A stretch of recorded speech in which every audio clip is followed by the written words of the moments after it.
And we're live. Hello, hello, everyone. Good evening. Welcome back. Hopefully, all is good.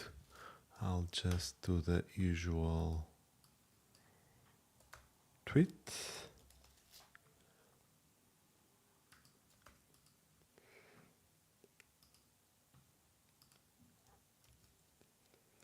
And if all goes well, I'll also put some sound.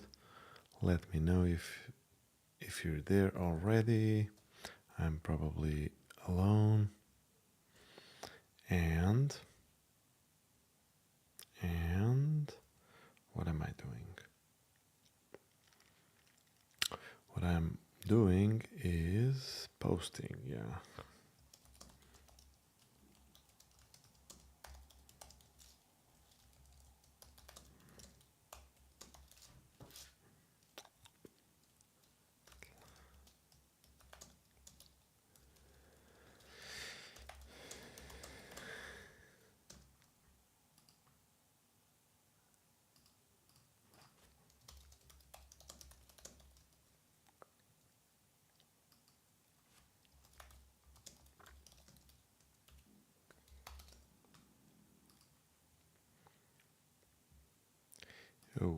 Okay, now the Lo-Fi girl with, let's go with medieval.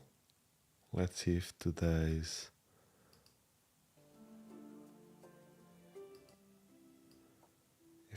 medieval is nice. Let's see. Okay, we should be back. We should be ready, I mean. Where is Alfredo namespace? Here it is, yeah. Fantastic. Okay, cool. So, last time, I'm here, yeah.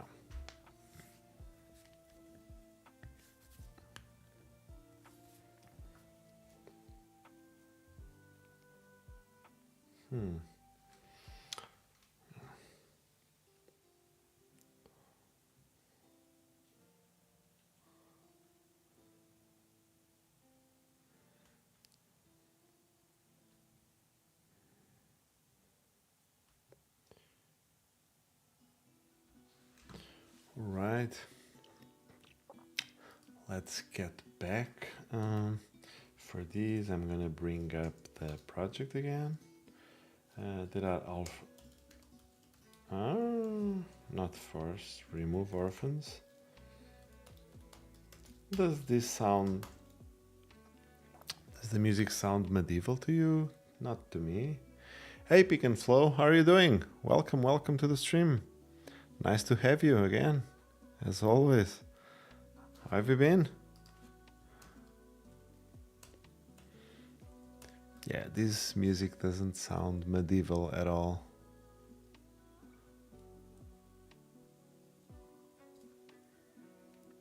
Bam, bam. Okay, so we brought the project up and we're back. And now we should recap and clean things up because actually we already deprecated multipass. It was giving more problems than being help. I'm probably using it for virtualizing and then Docker inside the machine, so maybe that's why. Let's see, no worries. So last time, of course, we are already running long-running processes. So if you run docker compose artisan qe listen, we should be able, in our kitchen sink, we should be able to run a dummy task and we will get the output live, counting from 1 to 10. And fantastic. So we are now going to deploy a server in Etzner for testing. Doing good, starting a chatbot app. Nuno's tool inspired me to try something with reverb. Oh, fantastic. What are you using for chatbots? Is this something you've ever done? Or are you just like going to play and tinker for the first time?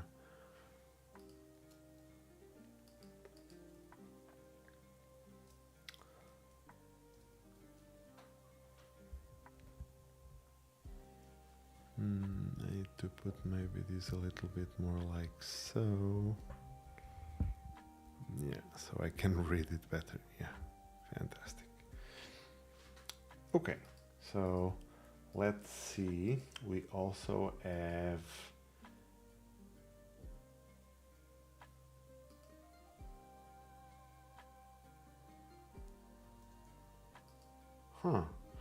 I thought we had something running Ansible. Oh, right, but maybe it was in console directly, was it? Yeah, test Ansible command. I want to do co-working space. I really dig how you interact while you're coding. I want to do something similar, but I don't want to stream. Huh, I got confused. So how is it similar if you don't want to stream?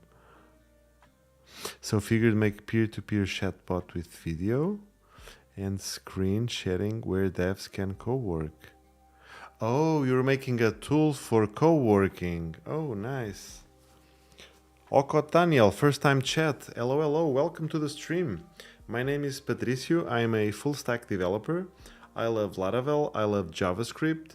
I love Docker. I love AI. I'm tinkering. Well, I made a small pause. I was tinkering with AI, automation, chatbots, RAG, learning online as we go.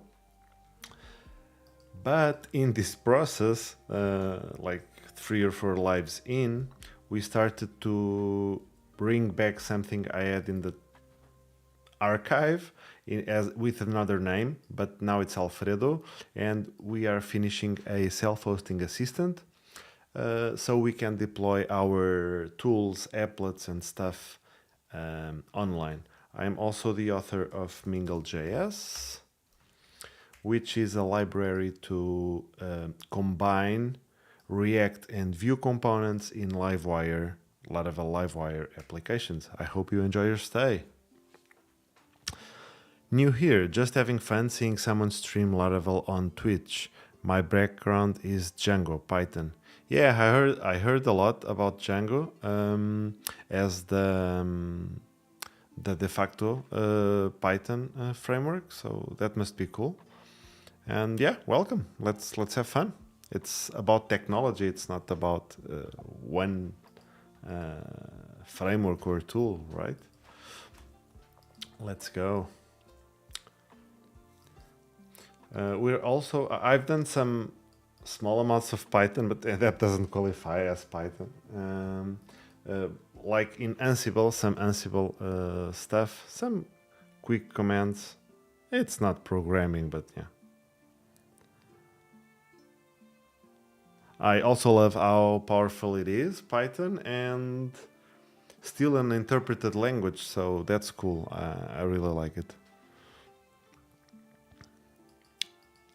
So a peer-to-peer chat bot with video and screen sharing. Ah, cool. Cool. I think you could use WebRTC. I've done something in the past with this. And yeah, it's Google has the signaling and stun and turn servers which promote the peer-to-peer, and they use a relay when peer-to-peer for some reason is impossible, and probably it would be what I would start, but maybe there are something else out there. Okay, let's get back. We were going to test this Ansible command. Let's see if we get an application live. And this Ansible command, I guess we should.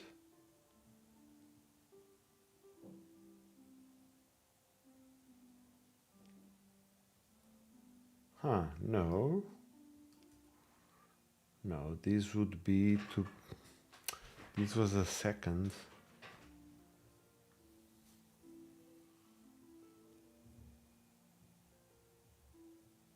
No way, this was already the making the ping. So, do you remember pick when it was, where were we, how did we start? No. I remember now. Before, in Tasker Dev, I had the Ansible stuff, some Ansible tasks. No, not this one. Oh damn, there are so many legacies in this project. Where was it? How can I find grep? How do we find something on the console? I think it's Felix old. So code or PHP Storm. Felix old. Yeah, that was it. Yeah, so we had Ansible tasks, and we put them here. I just didn't put it in. Yeah, this is why we need to keep docs updated and the flow, and it's lost by now, and it cannot be. It cannot be. I have to make some change log what we've done, etc. Or this is going to get hard, and the sooner we do it, the best. So there's this content directory. I think we'll be going there. Sorry, Daniel, because there will be a small intermission. We'll be just doing docs, not Laravel. I'm sorry. So in Alfredo, we go to docs. Oh, damn it, and this terminal, sometimes it's a pain. So source, content, docs, yeah. Oh no, it would be just docs and npm start, run dev. Yeah. Fantastic, let's go. So this is local development, and once we want to see the contributor guide, but install your first app. Yeah, oh damn, this is a little bit out of sync. Oh no. We are not using local VM, so this is deprecated. I guess we can just delete it for now. Dukak said you would be playing with this. I don't know how's that right now, but probably too soon. So I guess I'll just drop this local VM.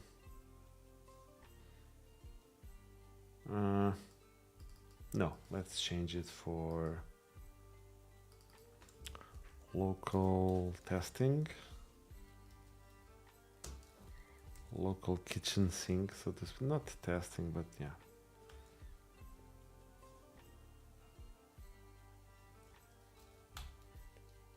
Yeah, so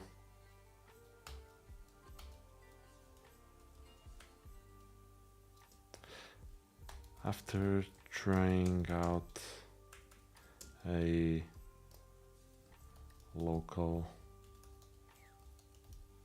VM virtualization tool, multipass.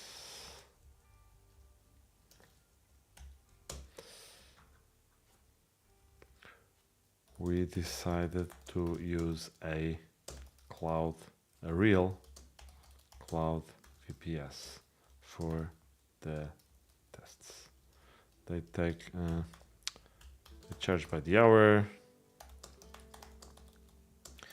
and it will be feasible to run the tests.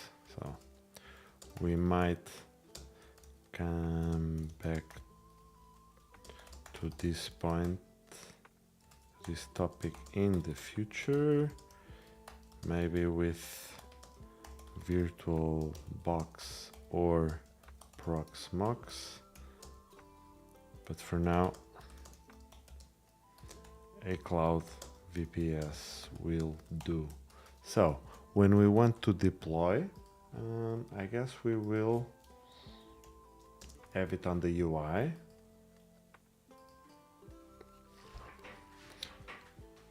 Should we? So this is the cloud config.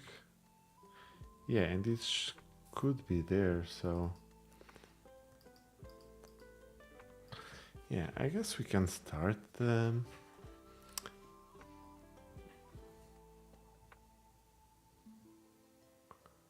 We can start. Yeah, so let's go.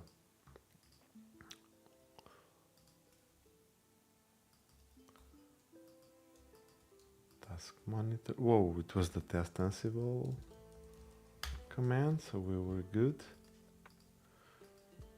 And oh, so this was the ping, never mind.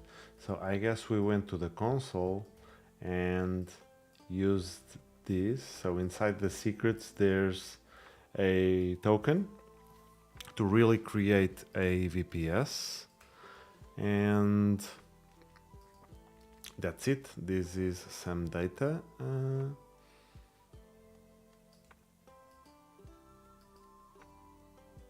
Yeah, and oh, I guess I'll get to try something really cool. Let me see, like so. Oh, I'll be blurred as well. Oh, damn. But okay, I can now probably open. Yeah, I just wanted to see what's going on here. Yeah, so the key is, oh, Alfredo Dev, and the name of my key. Yeah.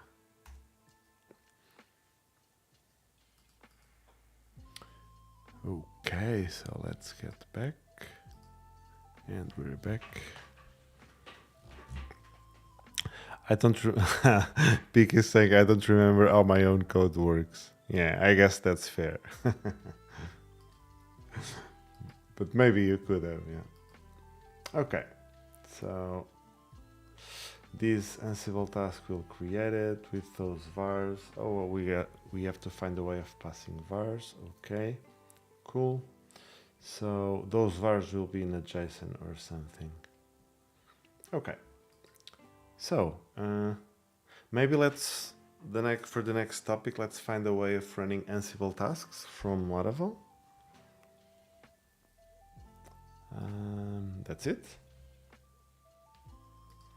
So let's figure but we also might have a server already.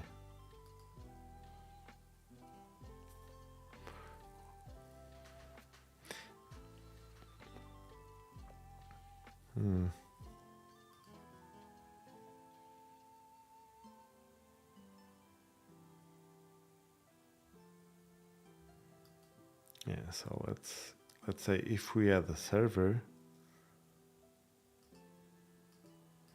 and say we would install one from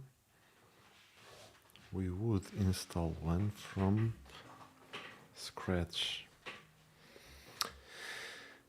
Oi, out of ideas.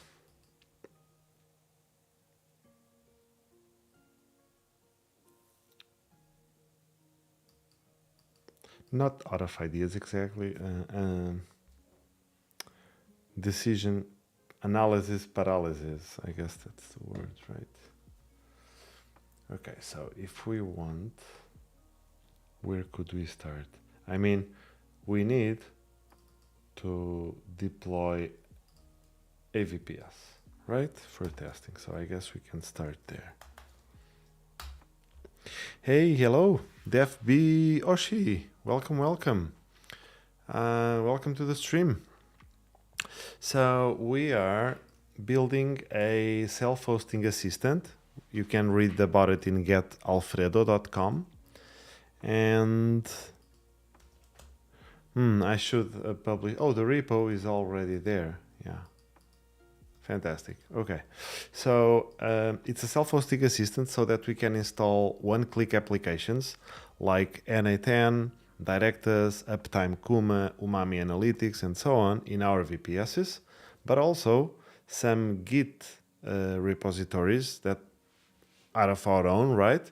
There will be some templates for the more popular stacks, but then also we are able to deploy our custom Git applications. So that's what we're doing.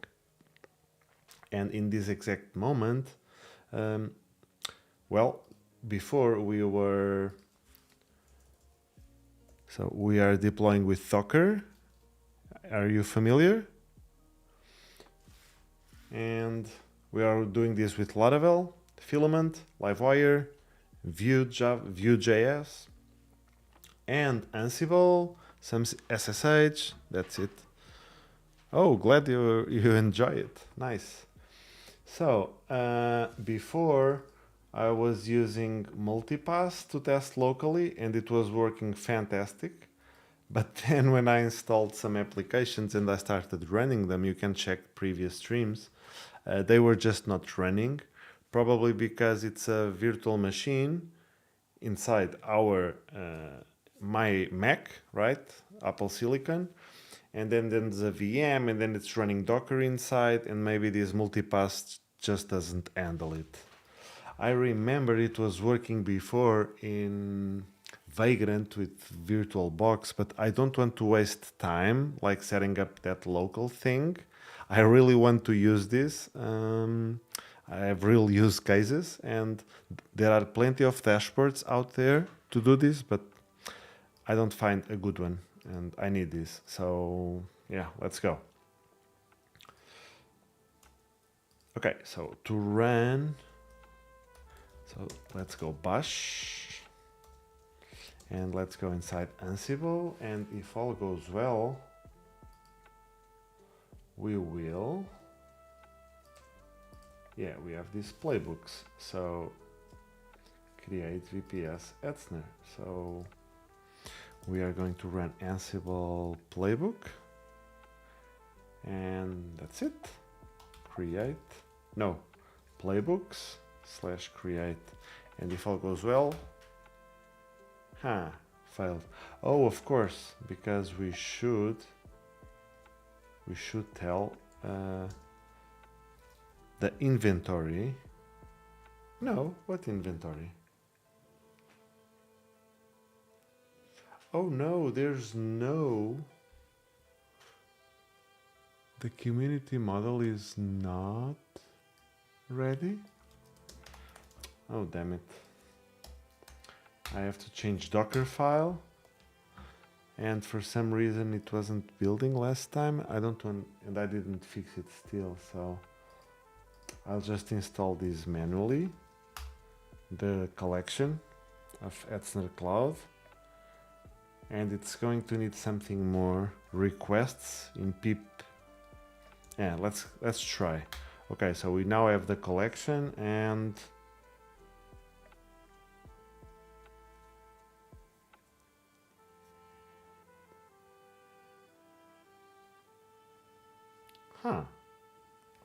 why aren't we able to authenticate? Because vars should be there.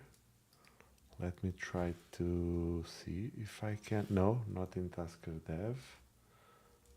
The other one, where is it? Oh, I closed it already. It was the legacy. Old. Yeah, here we are. If I'm not mistaken, we should be good, right?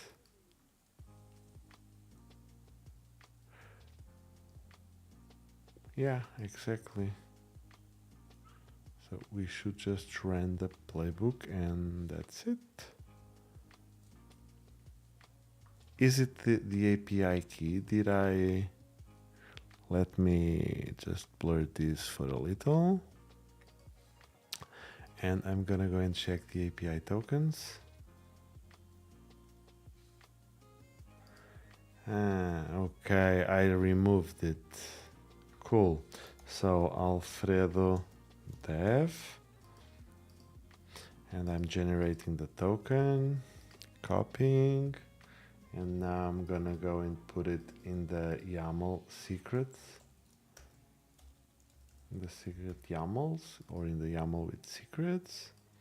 That's it. Okay, we are back.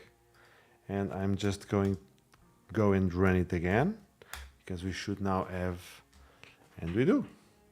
And it's probably going to start. And it did. We have a virtual machine launched from Ansible.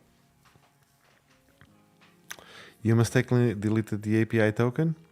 No, I think I showed it on the stream.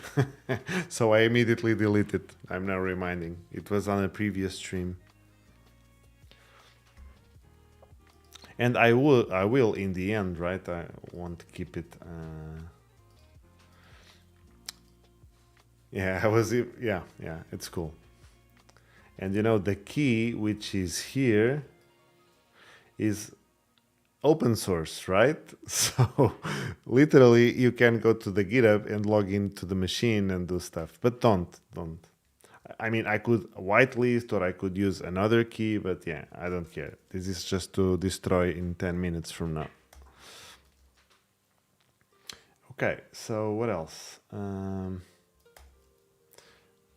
Oh, so I would like to be running this.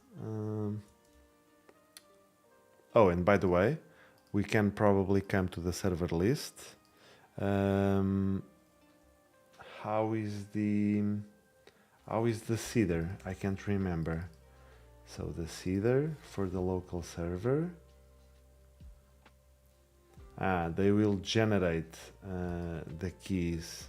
So the keys which are there are new. So are not those. So I can't use it like so. But no harm, no problem. We are just going to, well, destroy this for now, because we want to run it from the UI. And to run it from the UI, we have to be able to... yeah, nice pick. We have to be able to run while we have to be able to run these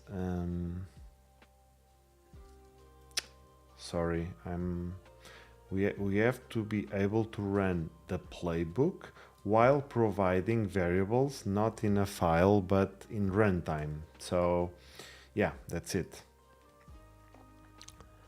Where is that? So yeah, I guess I can find it from here, or I can just start a new one. How can I run an Ansible playbook and provide variables in runtime? I think it's JSON or environment variables. Can it be with JSON string? And I've done it in the past, I know it can. Yeah, exactly.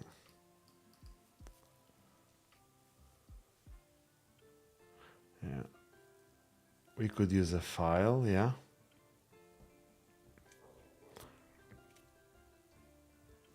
Or YAML. And where is the new line? Create a vars, YAML, blah, blah, blah. So basically, we just have to give these variables, right? When we are making a server.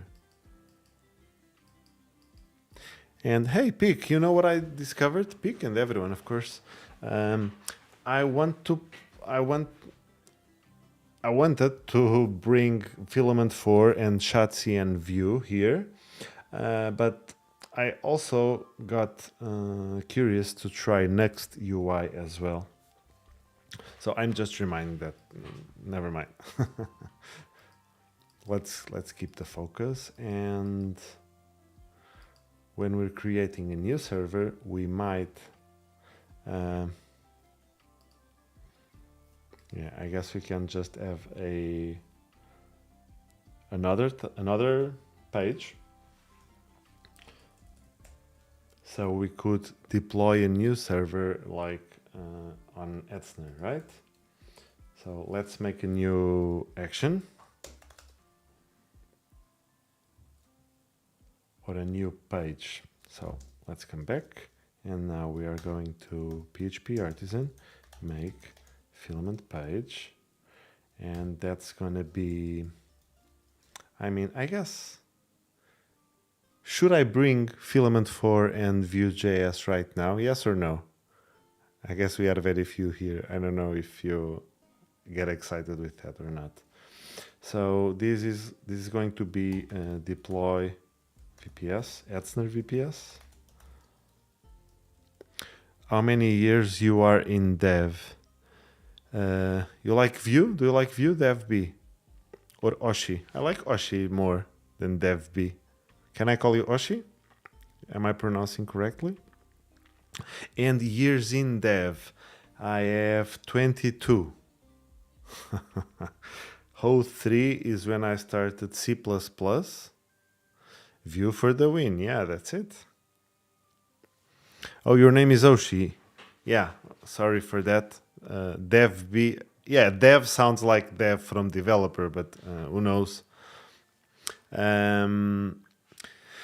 Okay, so 22 years.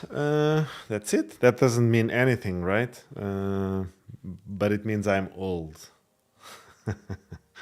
Deploy Etzner VPS. Oh, it's a short from developed by. VPS, yeah, we are calling it VPS. Okay. And it will be on the server resource, and it's going to be, well, it's a create page indeed, but I want to make it, oh, no.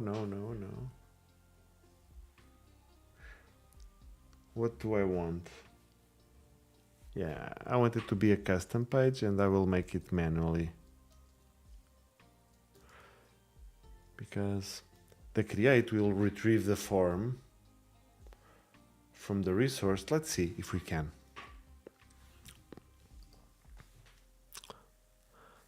Damn, 22 years. That's right, I'm old and bald, you know?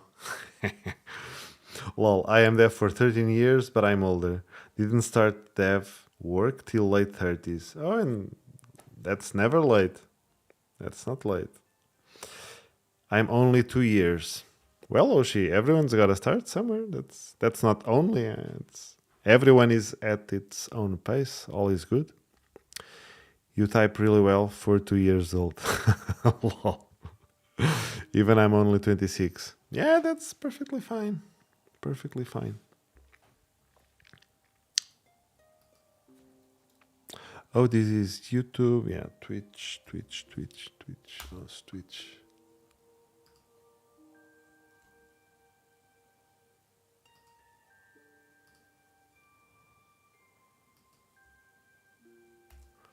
Okay, cool. So this page we built is now filament pages, resources inside server. I want to deploy a Etzner VPS, which would in turn create the server, right? I wish I was starting now. So many ways to learn: Twitch streams, YouTube videos, blogs, etc. Oh yeah, there's. But now there is also more fragmented stuff. You know, I think every time is a good time, but no doubts now it's easier for sure. Or she's doing a part-time job as a front-end developer at AutoBiz. And you just do this part-time job? You don't have a full-time job? I mean, are you just working partially altogether? I assume you are doing Vue, is that it?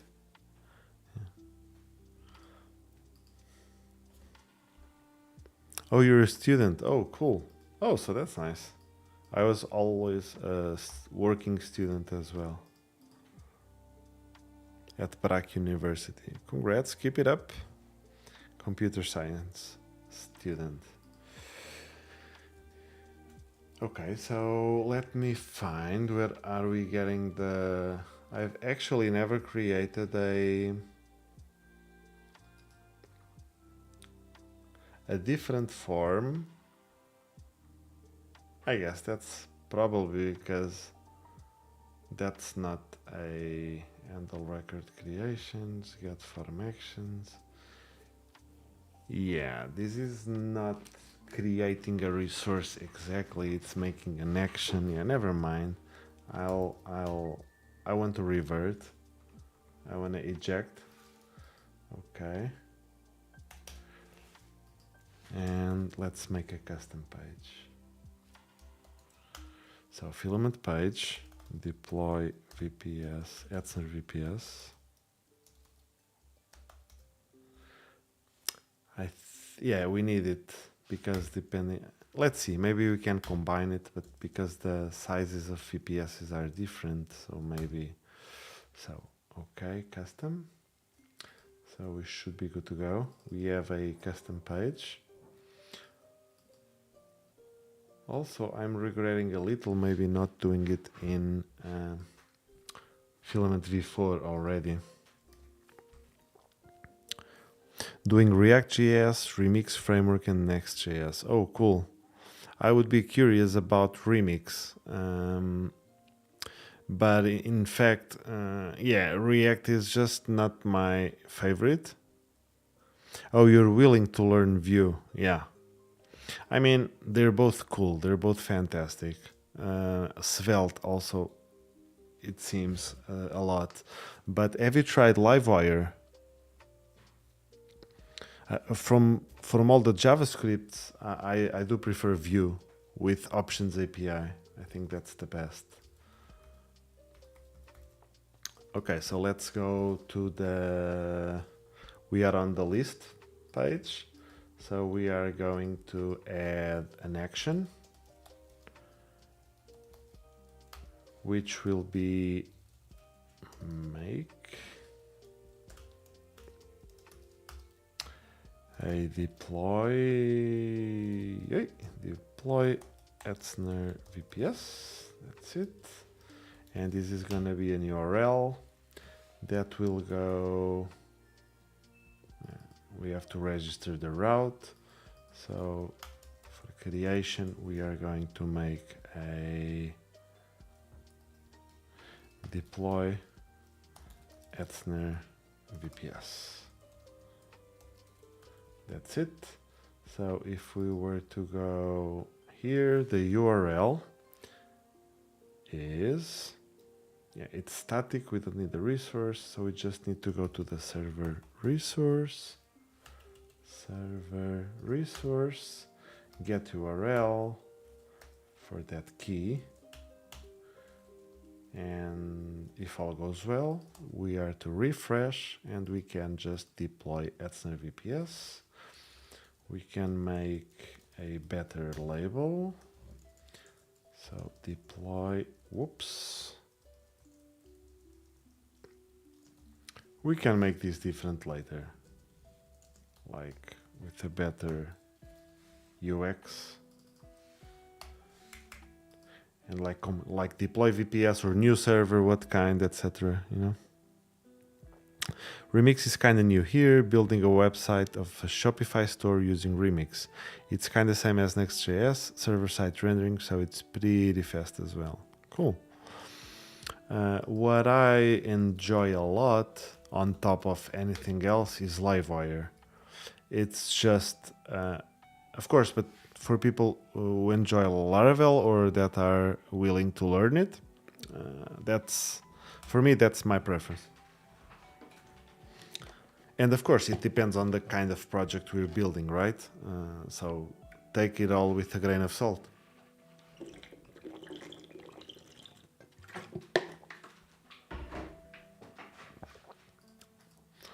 So we are now going to this other page, servers, deploy Etzner VPS. Hey, what happened? We should be, oh, never mind. It's not pages create server, it's the deploy Etzner VPS. So if I were to refresh on this route, yeah, so now I have an empty page. And here we are going to fill the form with those variables needed to deploy a VPS, right? So we need to get these. And after having those, we're going to run that Ansible task, have it created, and then create a server record on the database. Yeah, PHP is OG stuff. I still remember I have done my first project using PHP. Oh, fantastic. Actually, we are going to see some Livewire right now, and I can even show you really quick. So for example, here is blade.php, which is where we make the views, the view layer, right? So think of it as the JSX part in Laravel. And if I were to come here, I have to npm run dev to compile the CSS. So if I am to come here and say hello Oshi, we should be able to see it there, and we do. And so for example, I'm gonna make it's like a component, and this is well, in Livewire there are multiple ways. I like to have them separated, but they can be also together in the same file, or there are multiple ways. I don't want to overwhelm you right now. Let's just think in the way that I do it traditionally. There is a class and there is a view, separate files, okay? So I'll just come here and maybe make a title called deploy Etzner VPS, okay? And I'm gonna come here and render in Blade the title, okay? Because it's a public property. Okay. The AI tricked me, but we are good. I don't want this static. Oh, title is already used by Filament. I'm sorry. So I'm gonna make a message. And I'm gonna say message for the world. Okay. And of course it's undefined. It doesn't exist as a public instance property, but now it exists. Okay. Cool. So there is state in my class, and I just can output it. Okay. So this is state, and now just a small example, a small example of what we can do. That's really cool. Oh, glad you like it. And this is server-side rendering, okay? So what we're going to do right now is we're going to make a button. And this button is this Blade syntax for components. And let's change the message, okay? And we will see change the message. Easy enough, right? I'll put it here. So, why isn't it compiling? Let me check. I guess it probably is, but there's something wrong with this. So, not here, I'm sorry. It's in Tailwind config, so resources, CSS, Tailwind config. Oh, right. It's not getting the content from all classes, but now it should. We are in Livewire and resources views. So it should find the empty 10. Why isn't it applying? For CSS, you are using Tailwind, right? Yeah. It's version 3. I still didn't do the upgrade. I want to, and I will. Maybe today. But I want to do that, but but I want to get to ship also features, right? So that's the challenge here. Okay, so why can't I see? So empty 10 must be there, and it is. So why isn't it getting calculated? App and resources views. That's where we are, right? Sometimes I get tricked in these processes. So vid config, admin theme, yeah, that's where we are. So this is to refresh. So sometimes, I don't know why, it happened after updating the operating system. It's just that it doesn't detect file changes at times. I'm gonna make you have used class only. Yeah, but it should, or what did I do wrong? Shouldn't these... Oh.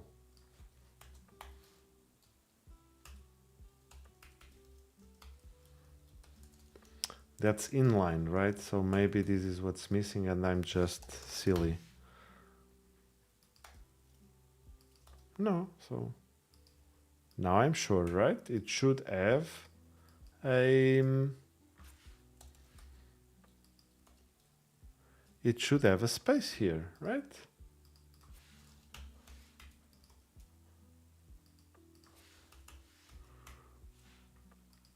Yeah, I'm not going to stress so much about it. I can show you working, but this is something related to probably to file changes. npm run build.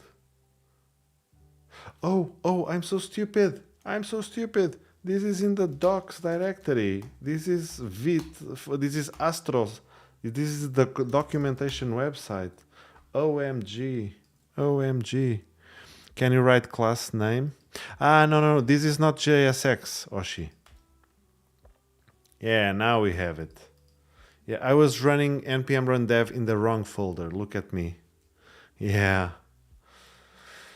Okay, never mind. So let's change the message. We have it.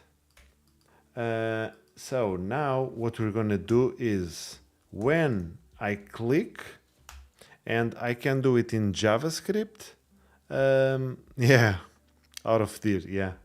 So we can have on click in JavaScript, or we can use wire click. And when you use wire, it doesn't run on the browser, it runs on the server. And you want to see?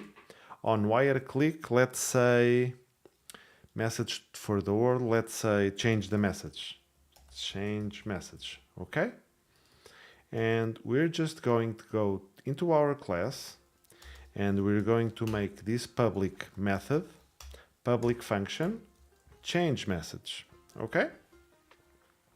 And we are going to say this message equals, I don't know, may the force be with you, okay? Oh, that's cool, really. Yeah.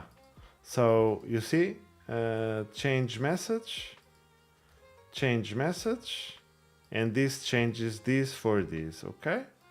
So I'm gonna just go and click. I'll put the network tab here and change the message, and it's done. Done. You know? That's how you run a server-side function, you know? With Livewire.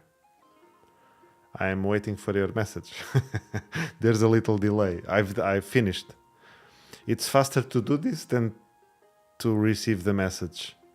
Ah, you show me a whoa. That's cool. Yeah, so this is fantastic, right?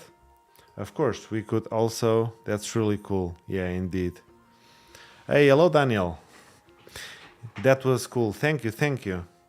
I mean, I'm just showing the thing, right?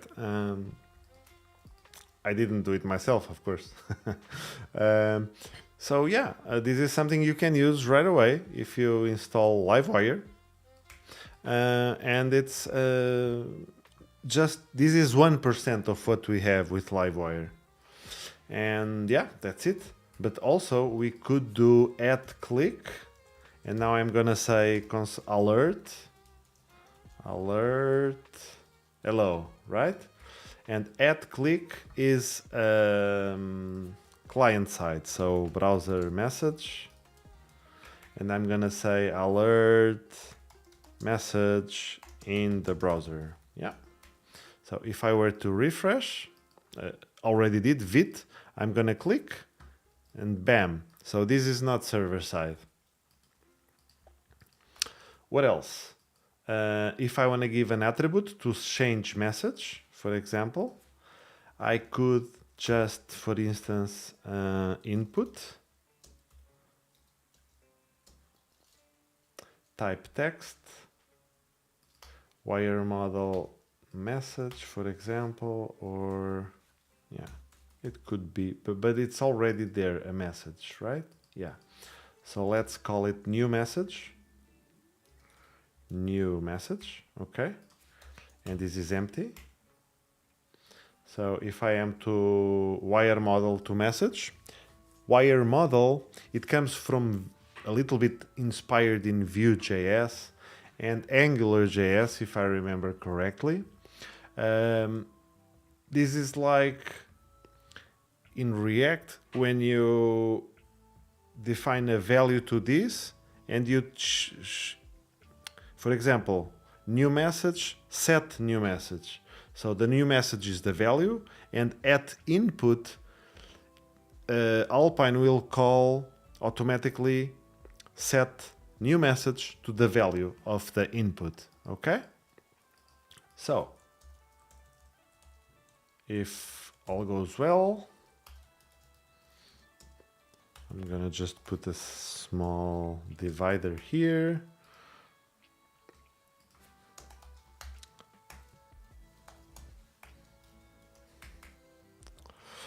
So I'm just gonna go and say, I don't want, whoa, no, I did it wrong. So the input, what's wrong here? There, oh, right, because I'm putting, so text black, should I? Is that okay? Yeah. So that's the message for the world, but we want the new message. I already spoiled a little bit. So you see there is data binding directly. So the new message is empty. So I'm going to go and say that the change message method is going to be this message equals to this new message. So if all goes well, I'm going to say hello, and I'm going to click. And here we go. How cool is that? Fantastic. You're using Filament without the admin panel? VDV coder. Hello, welcome. No, I'm using Filament with custom pages as well. And I'm going to use Vue.js as well to make custom components. And look, guys, for example, as well, if I make the message or the new message, if I start, I don't know, let's say goodbye, just to change, save, and when the page loads, there's already goodbye written. So it's duplex, right? What's on the state will be on the UI. What's on the UI will be on the state. So yeah, that's a reason. One of the reasons I love Livewire is the communication side of thing gets abstracted, and that means we don't have to make a client request, we don't have to make a route, a controller, a class to run the thing. So that's something so cool. And we get to replace DOM with SSR. So yeah, that's something for sure. Okay, so and now I'm bringing some filament magic. It's not magic, it's just regular filament, but I'm gonna show it to you. So what we're going to do is we have this empty custom page, right? And we're bringing filament, we're bringing a custom form. Let's make a form with filament.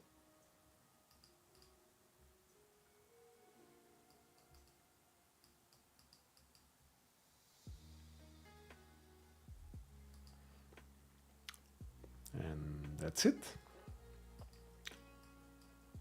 Let's make a form. I'm gonna go and PHP artisan, make livewire, and deploy Etzner VPS form. Or form slash, yeah, let it be. So what's going to happen? I now have a class for the form in livewire. It's a component. Okay, the navigation is horizontal. Was confused a little bit. Oh yeah, that's right. It's horizontal. It's just a couple of pages. So what's going to happen is we are going to implement as forms so that we will use all the niceties, and then we are going to use interact as form. So we are importing this trait, and also we are making all of these from the template, from the example, and that's it. What's happening? We have a data member, we have the form initializer, we have the form definition. This data is in sync with data so that we don't have to make a bunch of members on the class. Create is the method to create with this form, and render is where we see the thing. So here we are just going to render this form, and I think no, that's not enough. We can make it better, and we need to make the modals component as well, because maybe there is some form with confirmation or something like that. So it's part of the flow. So if all goes well, we're gonna go into our page, which lives in resources, deploy a VPS, and in this page,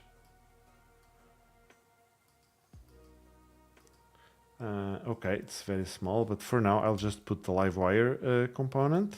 So I'll put livewire deploy Etzner VPS form, and if all goes well, we should now have that form, which is empty, but I'll see, oh no, we should see the button. App livewire form, what?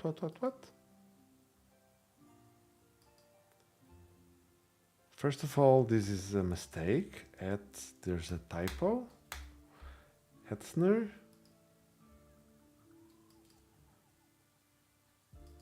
Etzner VPS. Let me fix this real quick.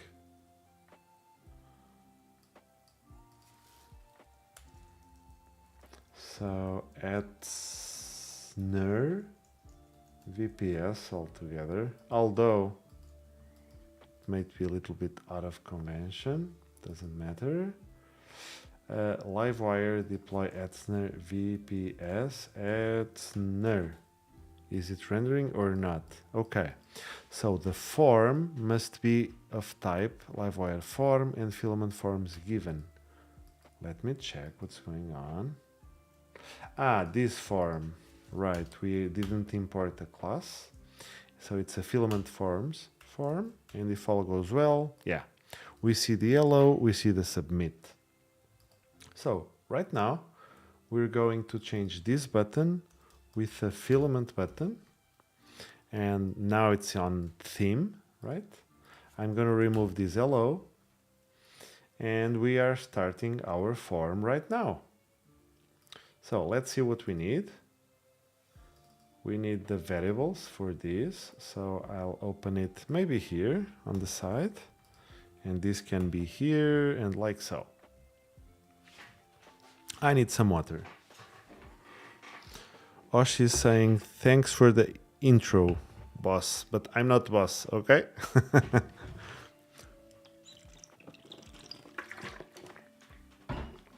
And no problem. Okay, so what we're gonna do is text input, okay? And I'm gonna say and make name, server name. And can you believe that, whoa, there's going to be the input right there? Can you believe it? You better believe it, because that's true, okay? MT8, no, it's not like so. Although there's this framework, I tried it once, it was crazy. Is it Windy CSS from UnoView? I think. Oh, it's sunsetting already. I think it was from Vitesse, another. Never mind. There was from Anthony Fu, a core team member of Next and Vit. Fantastic ideas and executions. Was it UnoView? No. Uno CSS. Yeah, I think that's it. You would write the classes like inside the HTML. Let me check, how was that? Was that true? Is this what I remember or not? I know this for sure. Maybe I'm mistaken on the framework? No, so maybe it's not this.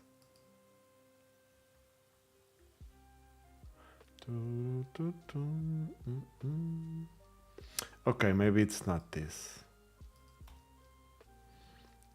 Can I find it? Anthony Fu and Vitesse.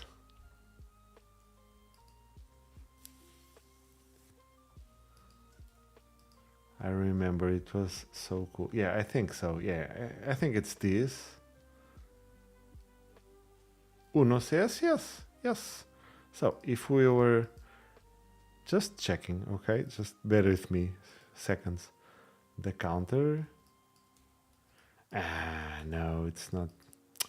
Okay, maybe it wasn't this. It was another. The tilde means. Yeah, never mind. Sorry. Let's get back.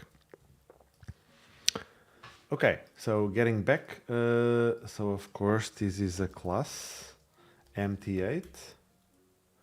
How was it?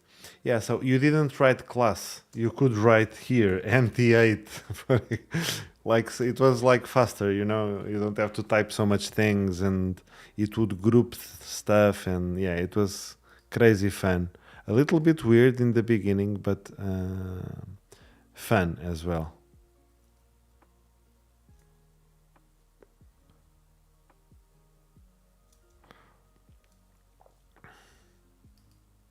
Yeah, indeed.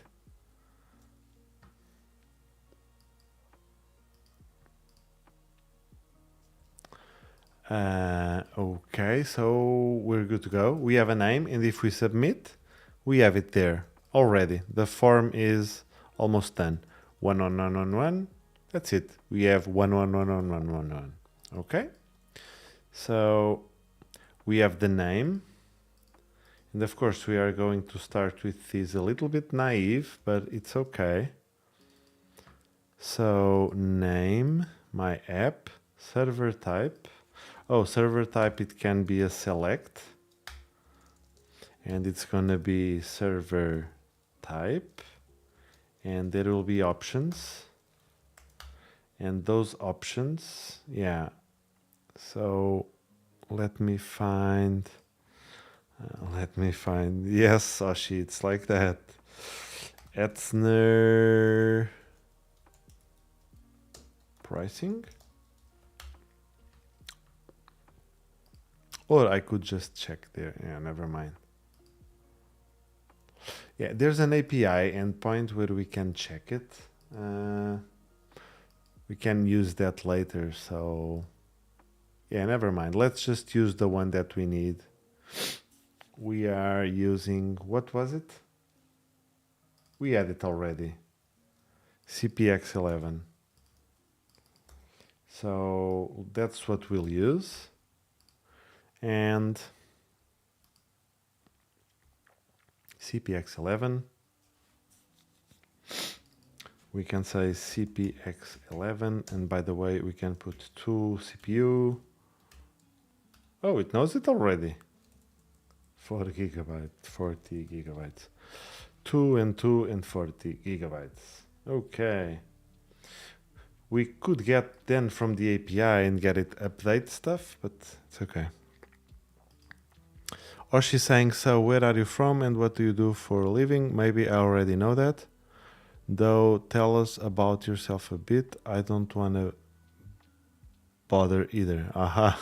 If you have some time to share. IG? What does IG mean? So I'm from Portugal, and well, I have a client work as a part-time, and I guess, yeah, sure. And I'm also I'm currently co-founding this software, which is so you can make websites with a no-code builder for just regular people, where you can change the website content just with an very easy way. So it's not very advanced. Don't expect something like Webflow or Framer or any of those tools. It's very, very simple and it's very, very quick. So that's it. For example, if you want to, oh, sorry, I cut it a little bit. There are these 3 blocks, right? Now there are 4. It's 1 per each here. So there's a scope, there's a mindset. Yeah. So you can check it. It's voxpopsites.com. And yeah, apart from that, I have a part-time client and that's it. Some freelance on some time. So I'm a freelancer basically. Yeah. And yeah, cool. I think that says it. What else? So, okay, let's keep it like so. I think should be good enough. Let's see our form. Yeah, so we can choose now CPX11. So data center will do basically the same.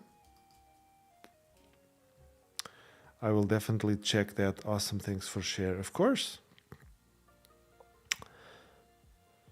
Okotenel is saying, throw me some projects, I won't disappoint.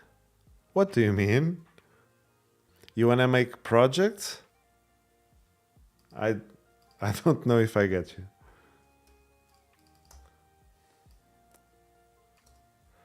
So this is called Nuremberg, if I'm not mistaken. Yeah, Nuremberg.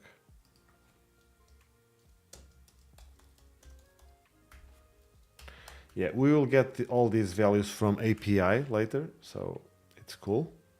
We don't need to worry about that. Oh, you are a freelancer too. And are you able to work in Laravel and Filament and Vue.js? If you are, who knows?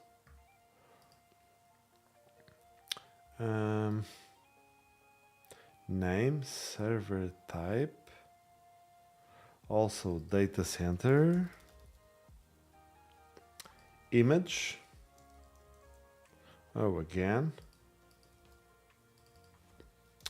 Image, and we're gonna go with Ubuntu, and I guess also good to keep it just this option for now.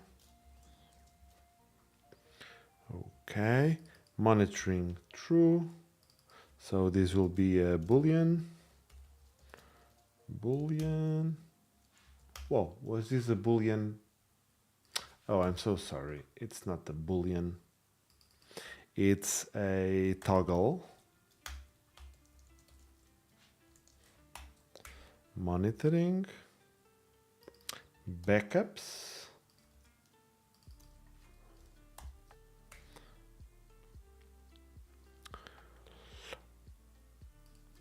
Okotanel is saying, you got me. Oh yeah, sorry man. Maybe I will consider learning Laravel in Vue, then we can talk. Thanks for the feedback though. It was kind of you. Oh, of course, why not?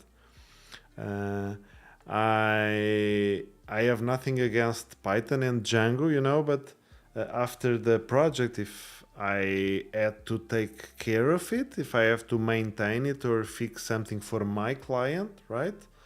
Then I would be in trouble because I don't understand it. And it's not that I don't want to learn more tools, is I don't have the time.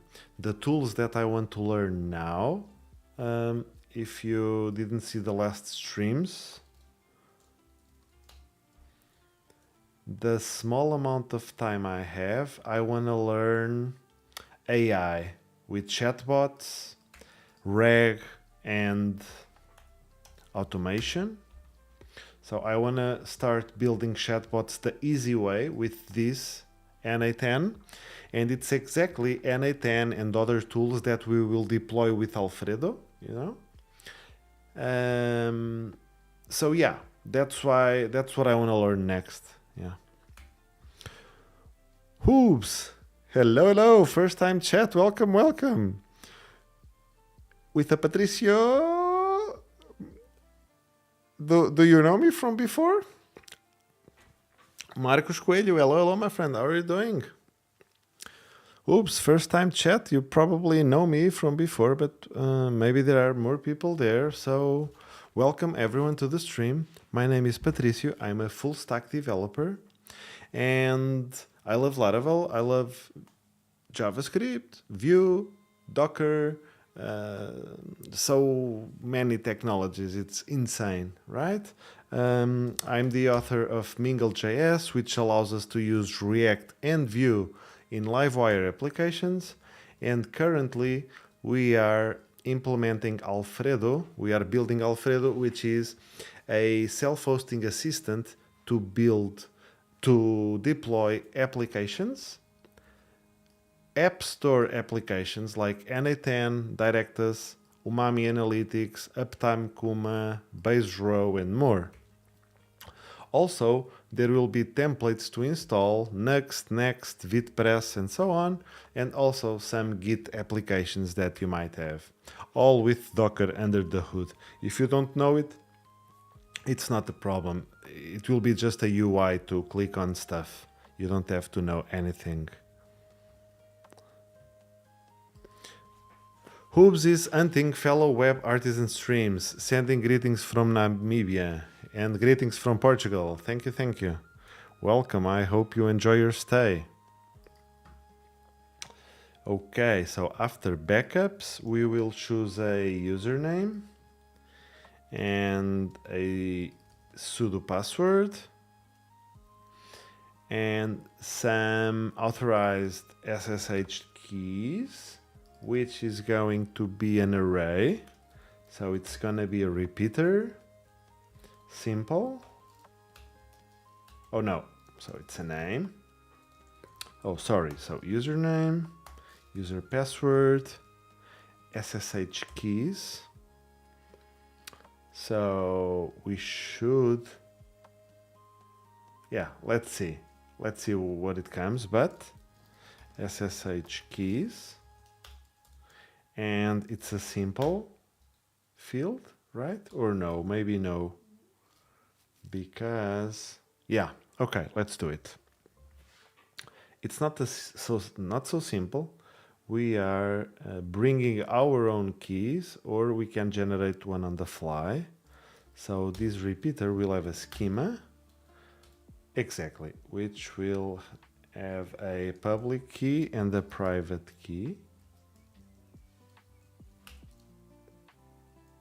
That's it. What's happening here? Oh, okay. So how's our UI? What happened? Filament forms field name cannot be called statically? What do you mean? What is this repeater?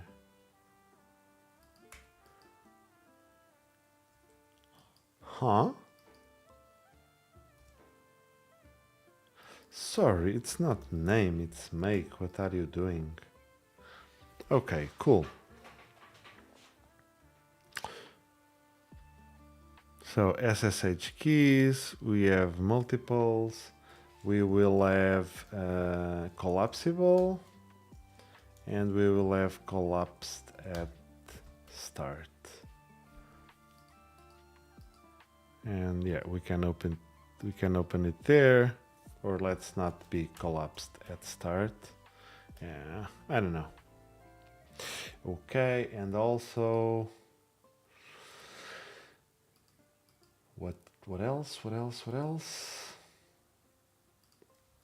Etzner SSH keys. Oh, so this is the name of the key in the UI, in Etzner UI. Okay, so we're gonna go and let's go.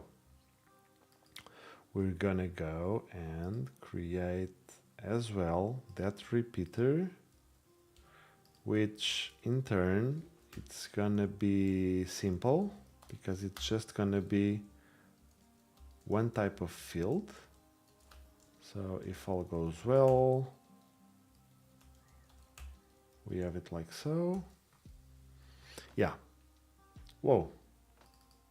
It's not SSH keys, it's Etzner SSH keys. So if all goes well, what's happening here? Repeater, make, label. Here we are. Okay, cool. So we have a repeater with two fields, right? And then we have a repeater with one field. So that's the thing. This is complex. We have to figure out how to make this easier.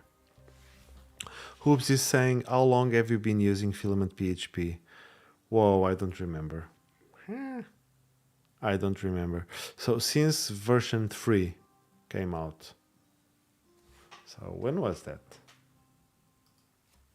Filament v3 release date August 1, 2023. So 1 year and almost 2 years, 1 year and a half, maybe.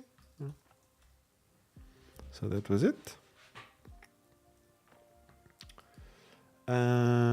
Getting back at the form. Yeah, I'm not so sure. I don't enjoy this at all. You know, it's... Yeah, we have to make a different form, but for now, it will be just enough. It just works, okay? And if we have this field, we can run an action because look, we can make all of these required, and we should, right? And who is there from the start? Can you see how easy it was to make this form and to apply validation? It's insane every time I remember how insane this is. So I want to make monitoring as a default true, and also the backups, although this spends more. Sorry, not required, but default. I think it's a good sensible default, although it's 20% more. It's more, I don't know. I think I'd rather someone complain it's paying 20% more than not having backups by mistake. I don't know. Enable backups. It incurs in costs. Check them out, or just don't use them, or disable, or disable backups. I don't know. I don't want to be thinking so much on this. Oops is saying, nice, you prefer it, so you prefer it over the new shiny Flux UI. I got Flux UI. The thing is, it will get more components, hopefully. I think for now I just can be quicker in Filament.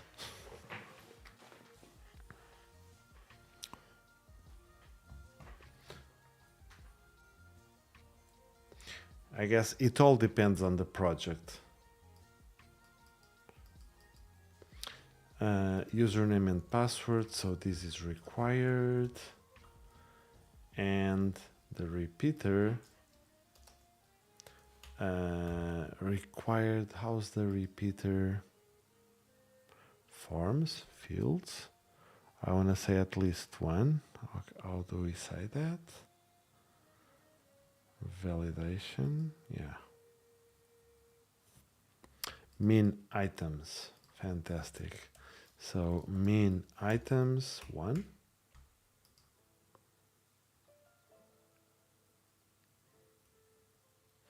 And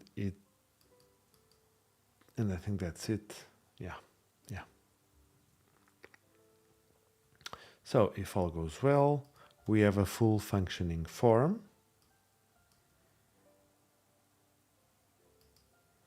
Right? So let's put a name, a server type, data center, image, true, blah, blah, blah, blah, blah, blah. Oh, I should put a default username as well. Maybe a button to generate the password and so on, you know? So it's not the key name. But okay, blah, blah, blah, blah, blah, blah, blah, blah, blah. And if I were to submit, there we go. We have this payload ready to do our server-side action, you know? So how cool is that? I think that's very cool. Of course, maybe some people already use Filament and they don't get so much impressed, but we are taking this for granted, right? Because if you had to make all this work without Filament, you would be here a couple more hours, right? Okay. So the label for repeater, I want to make add label, add action label, add SSH key name, like, what's the, can I put an helper text? Yeah, matches the key name in Etzner dashboard. Fantastic. What about, yeah, so this is the private key. And this is a, yeah, so let's make it even. I mean, maybe, no, we are still writing it, right? We are not like reading anything on the screen. Okay, we should be good to go. So from here, we will run this action.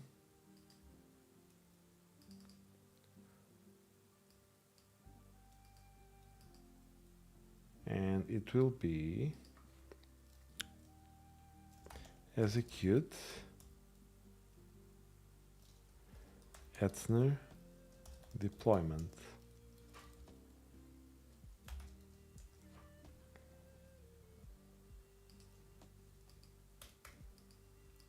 That's it. Did we install already Laravel data? Yeah, we did. Okay, cool. So what's going to happen is public function handle, and let's go and dump deploying Etzner VPS.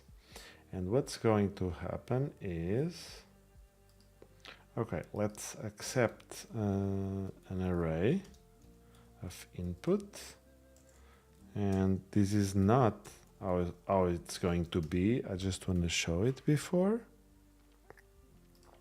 Whoops is saying, I've used Filament since version 1. Oh, that's an original gangster right there.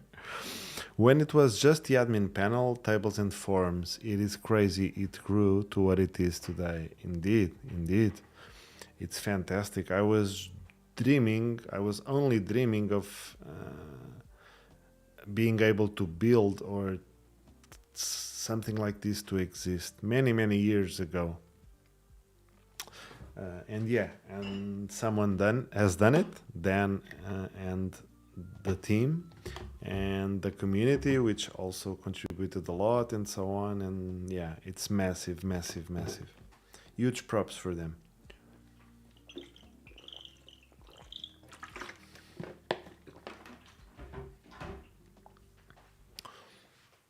Okay, so also on this page, I'm not enjoying to see these spaces, so I'm just gonna go on the page and I'm just gonna go and define the title. Okay, much better. And it's gonna be deploy Etzner VPS. Fantastic.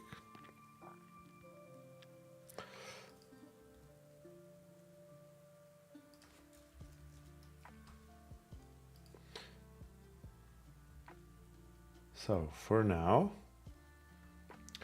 this will take form get state will perform the validator. So this is Livewire. So we have method injection. Does anyone doesn't know what is method injection? Let me know and I'll explain it.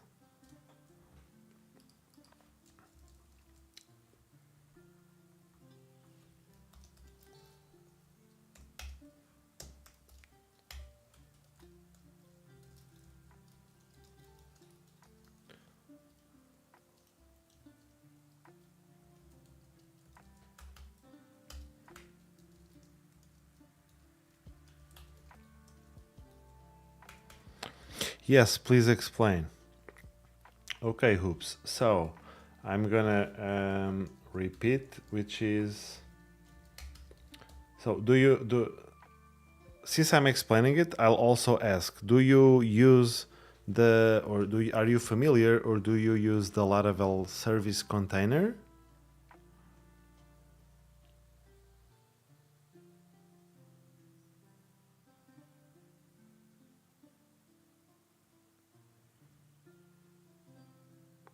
So if yes or not, it doesn't matter. Yeah, because there is some delay. I'm just going to go and say it.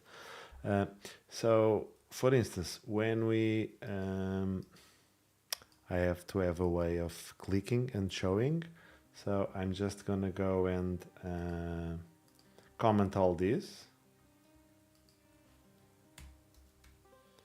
And I'll just put a basic input and that's it. So, and I'll have a default value just to be there, 1, 2, 3, blah, blah, blah. done. So I'll submit, and that's it. So this form get state, this form get state, here we are. If I click, bam, okay. So what happens is we want to run an action, which is called execute Etzner deployment. So a typical application would make something like so. If we want to abstract this in a class, we would make like our action equals new execute Etzner deployment, which would make this code not testable. Because when you will mount this component livewire and you want to execute create, maybe you want to change what this happens for the test, right? So we cannot have the new keyword because we won't be able to swap it. So what we can do is we are going, oh, let me do something. Let me show you the action. So I'm gonna go on the page and I'm going to submit. Oops is saying, no, I don't use service container. Maybe I have and just I don't remember. Okay, so let's check it out. I think it's very important that you learn it if you don't still. And you will see exactly why. So I'm gonna click submit and you see we have an instance of an object which is of type execute Etzner deployment by making new, right? Typical stuff. But again, because it's new, this is hard coded. We cannot change what will come into the action, right? Now and every time it will be the new instance of this class. So what we can do and should do in Laravel is to use the service container, and we can find it from many ways. One of them is resolve, and we will say by the string of the class, and the action will be equals to running this method, and that's the key, you know, because now instead of asking the new instance, you ask a Laravel in this function, right? Container, please resolve this service out of the container. And because this is not registered as a custom service, it will provide you that class exactly. So if I were to press the button, we see we have exactly that, right? Same thing. And what we were saying about method injection is, oh, so now this code is testable because when in your classes or controllers or whatever you use something like so, you can tell to the service container, instead of giving this, give that, you know? And this allows for testing, and we can check that out later. So what I'm going to do is I could use it like so, and let's in fact use it like so. Let's action handle this form get state. So that's it. So it will dump deploying Etzner VPS with input, and we'll get to the result in a moment. So it will not output this because this will output before and kill the application. So I'm gonna submit, and sure enough we have deploying Etzner VPS, right? And name 123, which is exactly this and this, right? So now that we see it works, yeah, that's it. The equivalent code by using method injection. So you inject something on the method, and Livewire is smart enough, so it can do it like Laravel in the controllers. So you can just hint it like so. You type hint it and then it will be resolved automatically for you. So what happens is we don't need this line. We can use just this and that's it. So this code is equivalent. So we can just now submit and we have the same. So this is method injection. And we could get a result out of there. And that's it. And whatever this returns, I don't know, true, let's say. It will be in this result. So let's say die-damp result. So if I were going to submit, we get true, and that's it.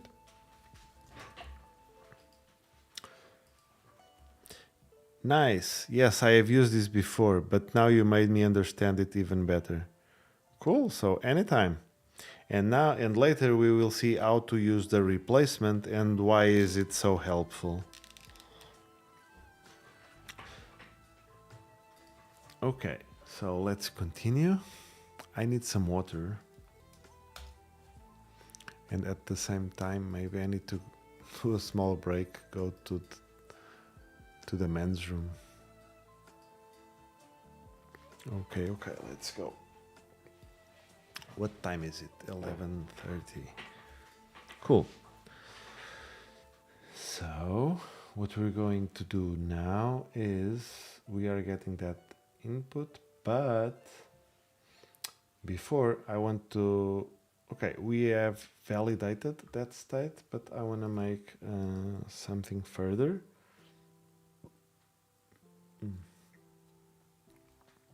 Oh, sorry. So, yeah. So let's make... Where is this? Oh no, I closed Vite. Oh no, what am I doing, you buttery fingers? npm run dev. There we go. Now I'm gonna artisan make data, and it will be a deploy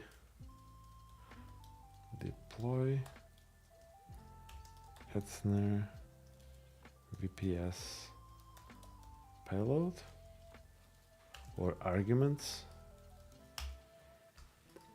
and I want to use this data as a DTO that will have the data needed for that. There we go. So we will have whatever it was on the form.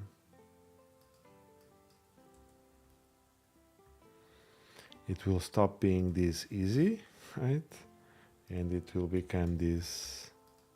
Now it was simple, but now it's complex. Yeah.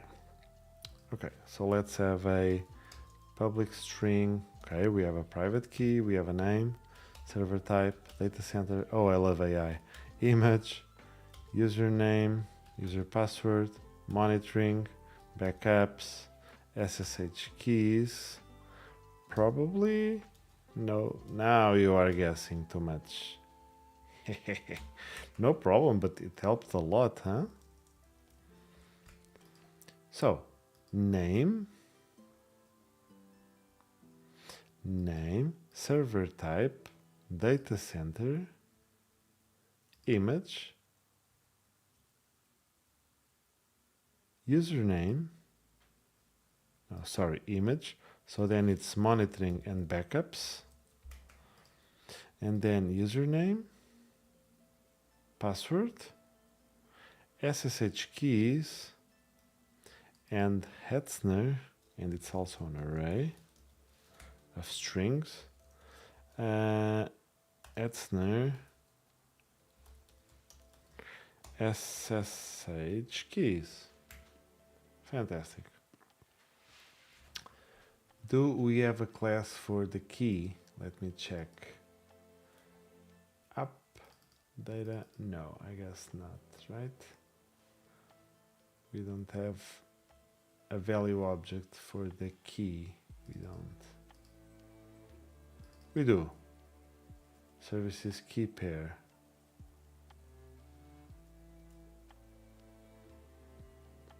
Yeah, so I think this is cool. And these Etzner keys, it's an array of strings. Or I'm not that good at, yeah. String array. And this is an array of key pair.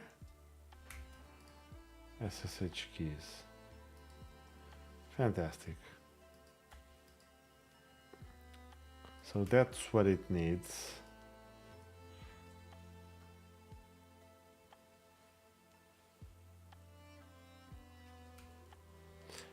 When we does it create,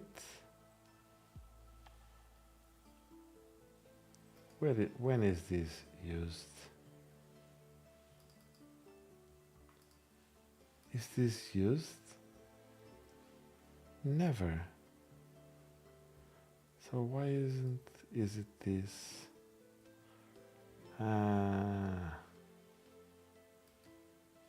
Deploy to, oh, I have to check this out, yeah, when closing with tests, yeah. Maybe a bottle of Coca-Cola will work. Wow, I wish I had one now.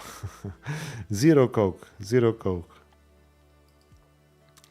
Yeah, so what I'm going to do is to execute this deployment, we are going to need those deploy data, okay? And that's it. So if I'm going to run this, I'm now going to dump args. And that's it. I can now be sure that when I'll run this, this is what I'll have. Okay, maybe still not this, but because this is just a doc annotation, but it doesn't matter. For this project, I'm happy as it is. Okay, what else? We can validate it, we can assert the type later, so yeah. Also, yeah, fantastic.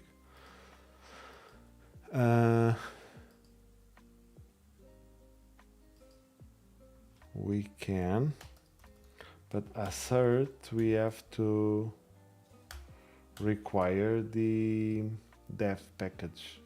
But I've been eager to trying this kind of stuff. So let's see what comes up. Okay, everyone, so let's get the form and let's make it run, shall we? So we can run this for real. So what's going to happen now? What's going to happen now?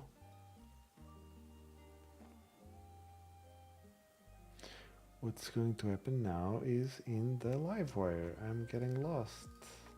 I'm a little bit tired these days, you know. So this Livewire, no. This was on the form. Yeah, it was on the form. Here we are. So it's the create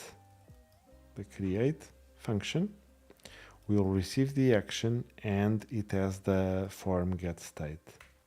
So the form get state, this will create a deploy args data from, if all goes well, this form get state. So let's see, because the array will be delivered to create it from that array, right? And if all goes well, we will have all matching state and it will work, right? We can only hope so. And let's find it from the UI and then we can proceed to make a test.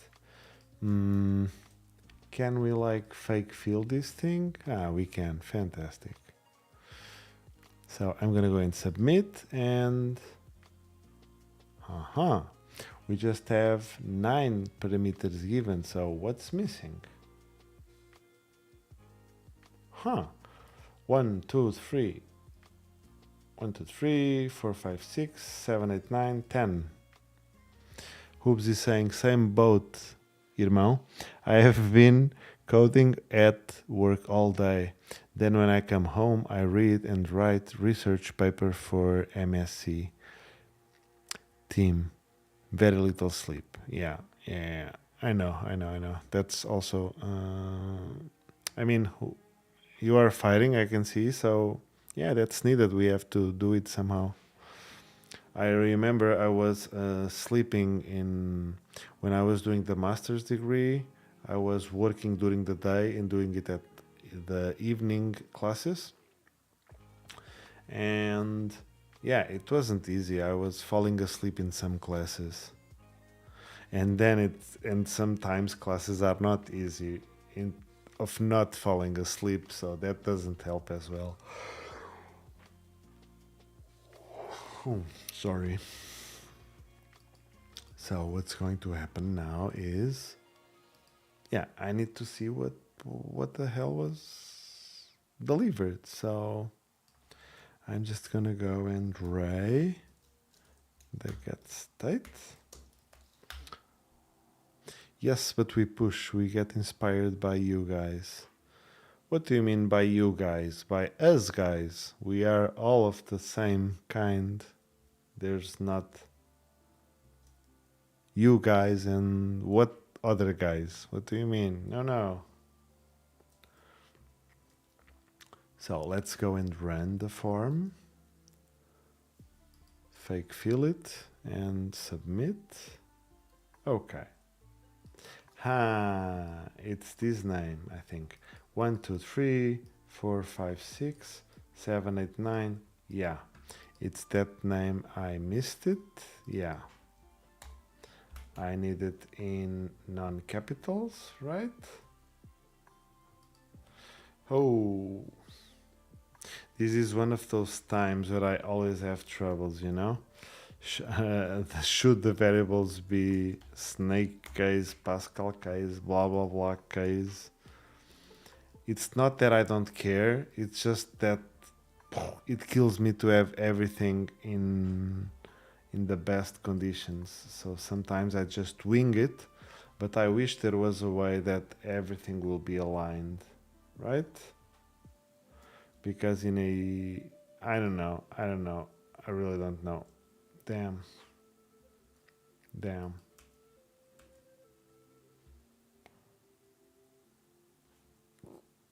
Should I deprecate underscores and just get...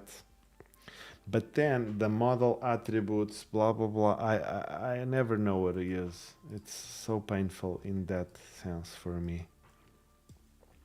Okay, I'm gonna go and just fake fill it, submit, and indeed, fantastic.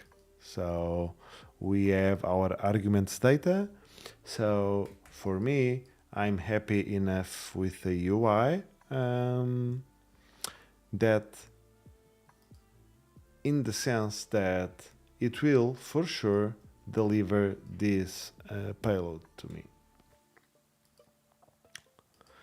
And what else? The repeater is an array, so this inside, so this might be this might be blank, but this doesn't, right? And all others are required. So what I mean is the item inside would be optional, but we don't have a way of doing it right now. So let's go ahead and let's make a test. So PHP artisan make test, and let's make it. Oh, it seemed like a message. So So this test will be actions / execute Etzner deployment. Was this passed? I hope so. Yeah, it detected already. Tests, feature, actions. Yeah, here we go. Hey Yamukja, welcome back to the stream. I hope to find you well. How have you been doing? How was your day? I'm thinking, I would want to see the Ansible task on the screen, yes or no. Should I do it right now? Yeah, let's see if the QE driver, is it sync? Yeah, it's sync. So, okay, it will work fine, I hope. I'm good, thanks. Been busy with work. How are you doing? What are we after? That's nice to know. I'm doing well, a little bit sleepy today. And we are after, well, so we are already deploying server. And we want to run an Ansible task to deploy a server, to deploy VPS in Etzner. And we will run an Ansible task for that. And we will fill this form, which we already built. And this form will result in executing this action with this payload. And we were going to start just that. We were going to focus on this action exactly. Because that's how we roll. No, I'm joking. That's because what we need to do now, and instead of doing it on the console, we will leave a test and we'll have it automated. Octo Daniel, good night. Catch you up on your next stream. Going to bed. It was a lovely section. Thank you so much, Daniel. I hope to find you soon. Sleep well. Have a good rest. Next stream will be Friday, same time, 10 p.m. London. Maybe a little bit sooner, but yeah, that's the normal kind of so. Thank you so much. Have a good one. Okay, so let's, we can run an Ansible task to, now we can deploy. I mean, this test is, we would just call some action. I don't know how this will end up. Great, you show the website of open source projects that we will be able to deploy using Alfredo. What was the domain of it? Oh yeah. So I have a couple. I stored them somewhere. I'll find it later. But a big one is this. Portainer templates.netlify.app. So this is one. Oh, there are so many. But the good thing is they are already ready. Yeah, but I want to make them customizable, so you can pick your own and make it. I don't want to have like 500 and low quality. You know what I mean? I don't want to just put a Docker Compose running and copy a file and that's it, because you know that's what templates are basically. I want to do something else, which is you will be able to deploy, but also to backup and possibly to upgrade as well, or move to another server, you know, a backup, restore, and that's a totally different story, right? And yeah, things have to be robust. Do it well or just don't do it, right? So that's what we're after. And there are more, plenty more. Awesome self-hosted. You will find a ginormous list as well. Let me put it here.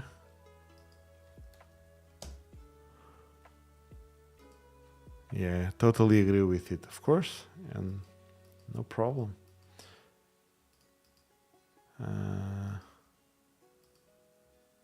Is this the same? Oh, this is dark mode. No. Analytics, archiving, automation, backup. Is this the website for the analytics, archiving, automation? Yeah, it seems so. So there's this website I didn't know. It's just the render of the... Oh, and of course, something else that it's very interesting as well, which is... This is a list of stuff that you don't know what it is, right? Or at least it would give you a sense if you had like a screenshot or something. That would be nice, right? Because sometimes it can be relatable, or yeah. Tagging, this is nice. Yeah, it's gonna be a great thing. Yeah, it's gonna be good. I like it. Okay, let's bring the thing, and now we can run. We can run the deploy Etzner VPS within an Ansible task. Fantastic. So what we're going to do is this artisan blah blah blah. No, we are getting the action, which is just the same. Resolve and deploy Etzner VPS action.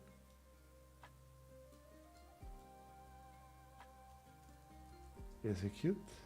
Etzner deployment. That's it. And we need the arguments. That's it. And we'll get the result.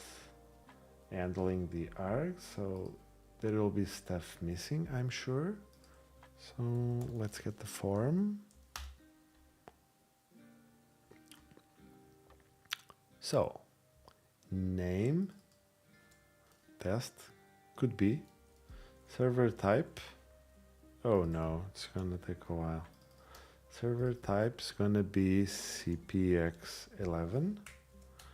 And for now we will be really eating the Etzner API, but later we won't. So server type Nuremberg 1 DC3, and this was a mistake. I wanted data center.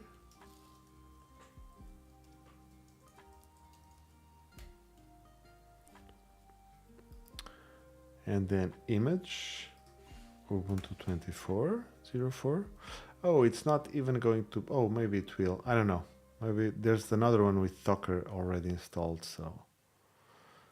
okay, so server type. Oh, it was already there, server type.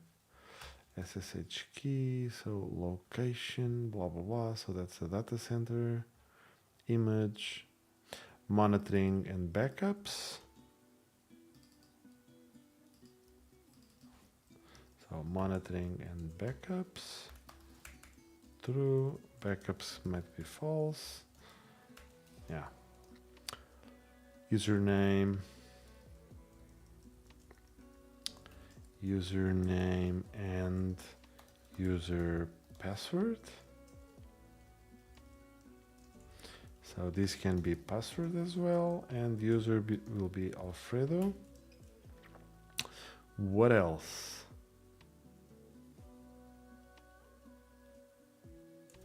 SSH keys, there we go. And this is an array of new key pair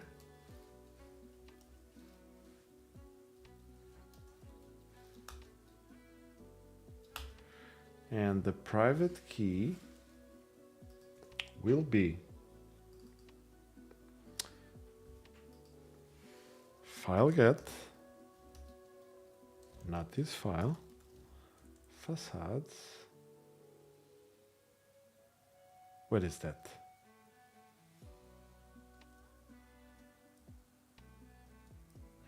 Illuminate support facades file. Get. Let me import this. Where is it? Blah, blah, blah, blah, blah, blah, blah. Why can't I import this? Okay, let's fix it in... It hurts my eyes to see all these.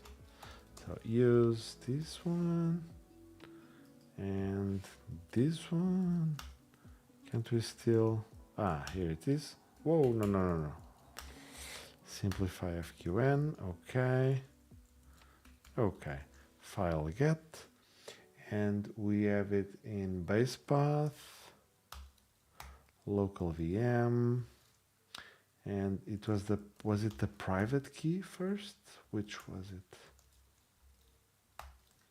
Private key and then the public key dot pub. First time chat. Karavanovic. Karavanovich. Hello, hello, welcome. First time chat. I'm okay, I'll just read what you've said. I'll introduce myself later. I just created PHP implementation of JavaScript promises alone in the last 24 hours of non-stop coding. Madness. Oh, for sure. Hello, I'm Patricio. I'm a full stack developer. I love Laravel. I love JavaScript. I love Docker. I'm the author of Mingle.js.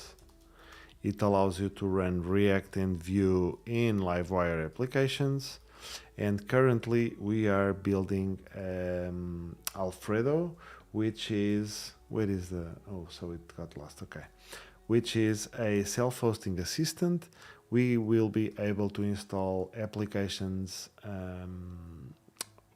of self-hosting and also applications in Git repositories from popular templates or custom applications of our own. So that's what we're building. And I guess you had quite an interesting 24 hours, huh? Did you get some sleep?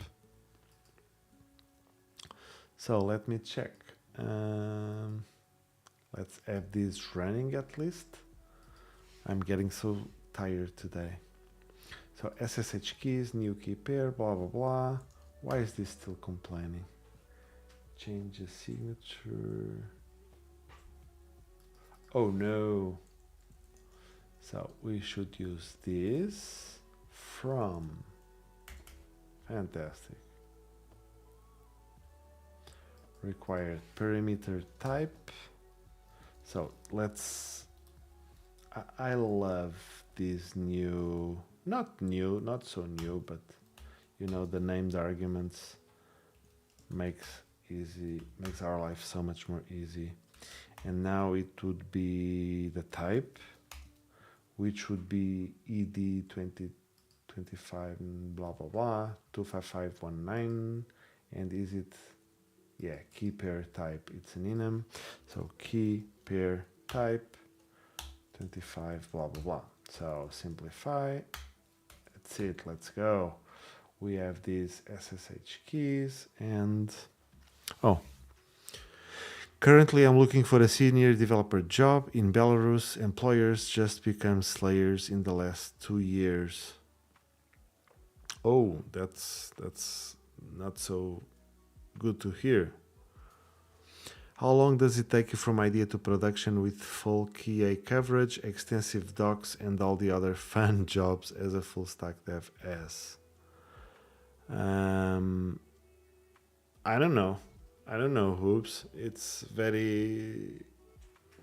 It all depends on the project, and I don't know. With filament, it's so fast, but then complex business logic, it's very hard to implement because of the knowledge transfer between the client and dev team, or dev team alone, right?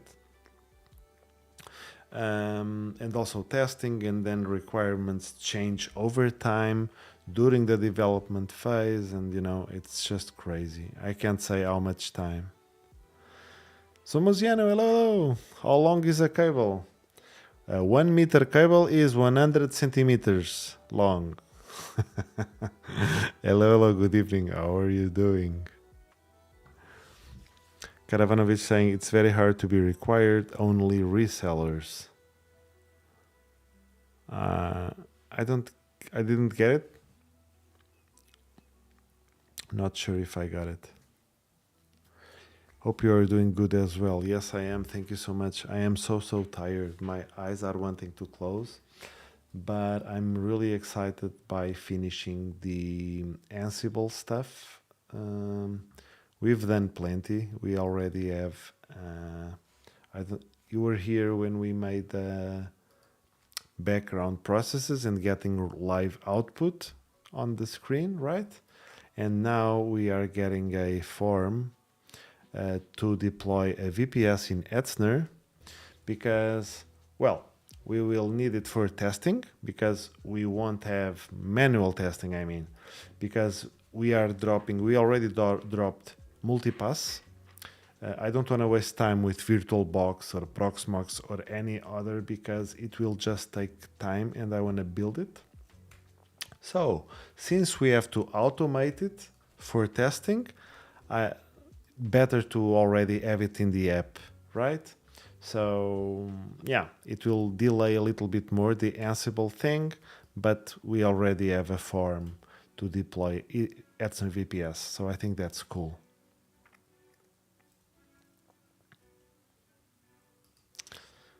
Let me make a small check. Twitch. How many people here? 7. And why don't you all speak? I mean, yeah, if you don't want to, you don't have to, but I don't know. I want to speak with everyone, so it's nice we can all hang out and speak with each other. And how many people? I can't find how many on YouTube. Never mind. Yes, looks like a very useful feature. Yes, it is. Don't be shy. This Patricio guy is a nice guy. Thank you, Zomoziana. That's nice of you. That's kind of you.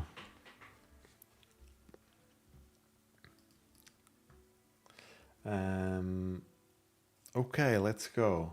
We have an SSH key, so we should have 10, 1, 2, 3, 4, 5, 6, 7, 8, 9, and the 10th is the... No, this is wrong. Let's fix it.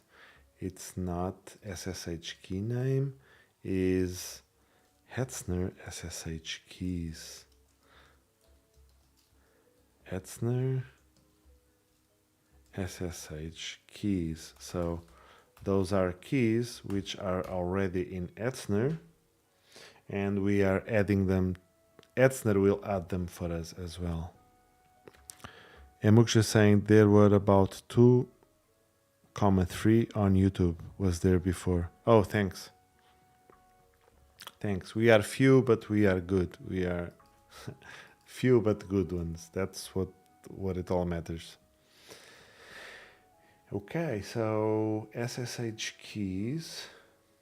Let's now add the Etzner SSH keys, and let's have it an empty array, and we should be good to go. So if we did the arguments, okay, cool. And because we are running this in Docker, I'm gonna make something. It's probably not the best way, but it's one that I know, which is every time I want to test, I want to click on a button and that's it. So what I'm gonna do is I'm gonna go to Composer Scripts and I'm gonna go and say, typically I have a now command where I put the thing I want to run now, right? And now I'm gonna say test Ansible, right? And it's enough, a string, and we are going to run docker compose exec web app bash -c, and we'll run php artisan test. Is it test dash filter equals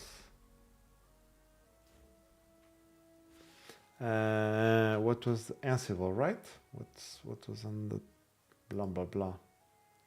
Deploy Etzner VPS. Deploy Etzner. That should do it.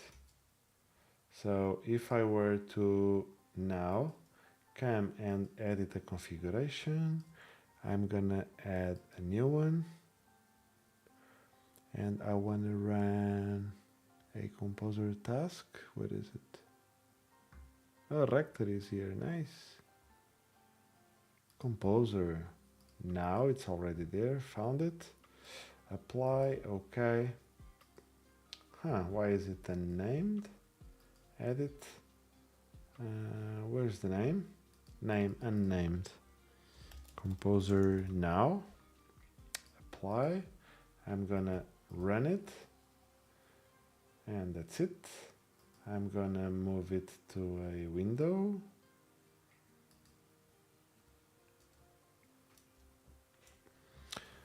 Hoobs is saying, what football team do you support? I don't support any. I don't enjoy football. I mean, I enjoyed playing before, never professionally. I am a kind supporter, not a kind, how do you say? I don't know what the direct translation in Portuguese like. I am familiar with Benfica, but I don't remember the last time I saw a football match. It was so long ago, yeah. I don't enjoy much football. I'm more of racing person. I like car racing. My absolute all-time passion was motocross, so that's not even Cristiano Ronaldo. Yes, of course, I know who is Cristiano Ronaldo. I support him, but yeah, I just don't follow the games. That's it. I do love motocross, supercross, the dirt bikes, which are something like this. Let's see if I find some. Yeah. So this is something I like. Yeah, for sure. And yeah, enduro and motocross, supercross. That's it. That's my all-time favorite sport.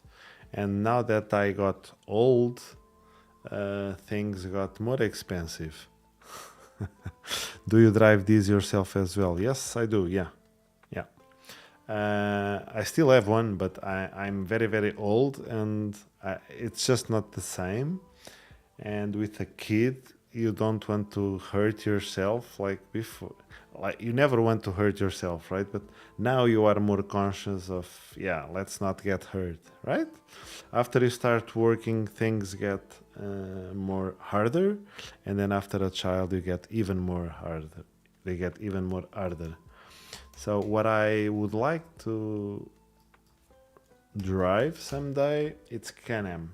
So it's not very, very expensive like rally cars. That would be the deal, right? Like Subaru WRC, for example, something like so. Yeah, that's something I love, but I don't have the money for this, and I don't know, and I think I never will, probably, right? So that's just crazy to think about it.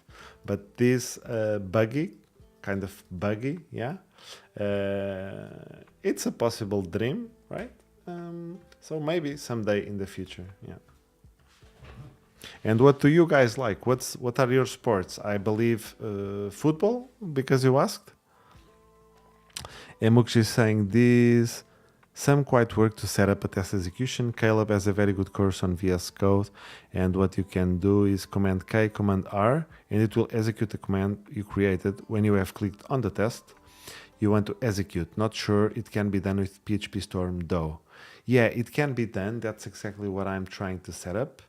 So for example, this composer now, let me see if I can find it. So if I run composer now, it's empty, right? Because it's empty. But if I do ls minus la, just to test, right? If I do composer now, it runs, right? In PHP Storm, I can now click Control R. Doesn't matter where I am, and it will run. So if I am in this file or this file, it will run the latest test. You see, whatever is here, or all of them, it could be ran, right? But because I'm running this inside Docker, then what I learned to do by myself was I go to composer.json, and let's say I want to run this now. I will just point at it here, at test Ansible. And if I click now Control R, it will just run that. You see?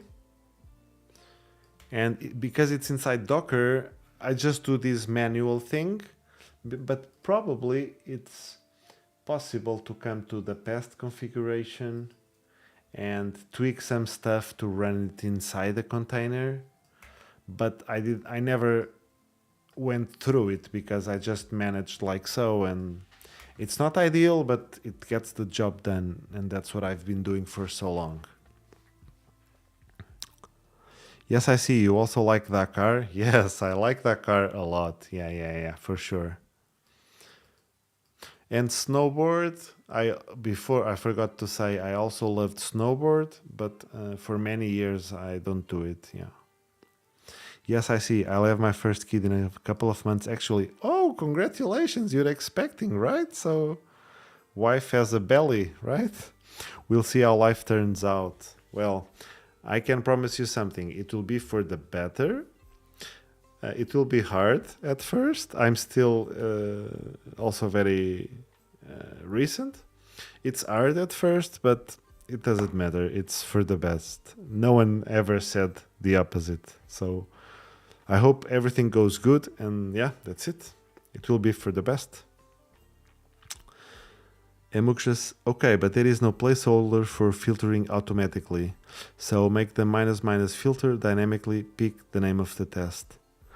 Yeah, I don't know how to do that. I have to go there and change it. Unfortunately, that's what I have. I like to watch rugby and football. Used to play football, but rugby is risky to play. Oh, very risky. Football is also very risky. I also played amateur with friends, right? And even so, I got hurt at times. Yeah. I had to have a knee surgery. I don't know how to say the part of the knee, but they removed something, and it was just amateur. On the professional and competitive, people are very aggressive at times. On the minor leagues, at least. So Mozziani, yes, thanks. It's big now.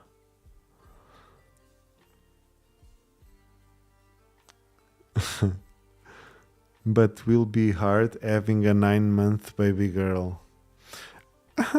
Probably. I guess it's hard to have a 9-month baby boy and the 9 years, and I guess it's for the life, right? It never gets easy. It's just the problems, the situations will be changing, right? But it's always for always, yeah.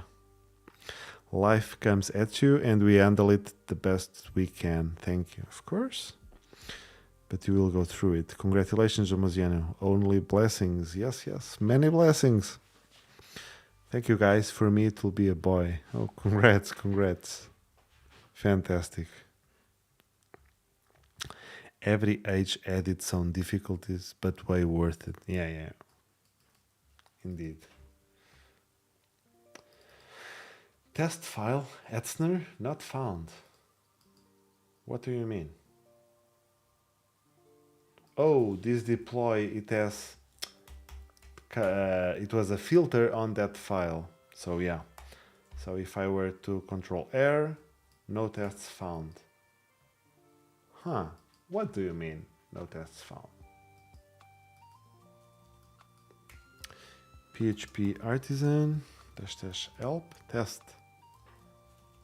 Test. Is it not filter?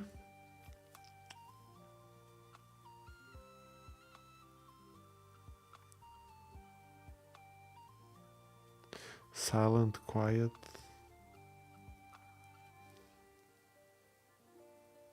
Huh. What am I missing? So docker compose exec php artisan test, and it will run tests, right? So that was the diadem of the test we are looking for.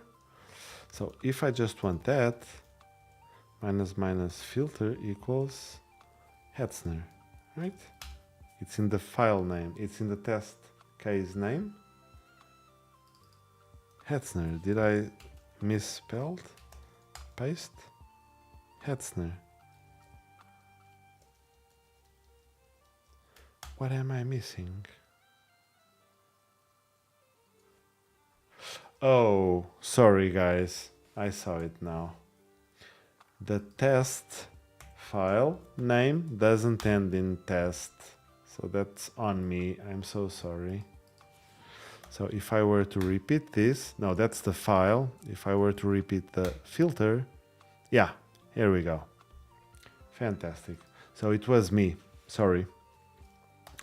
I'm just gonna go and click Control R and it runs, right? So that's cool. And now I can be tinkering with the code and just press Control R and yeah, and it's gonna be here.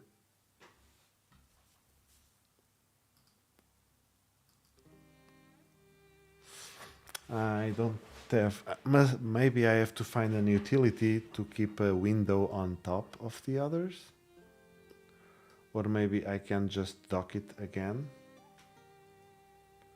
Maybe in the bottom.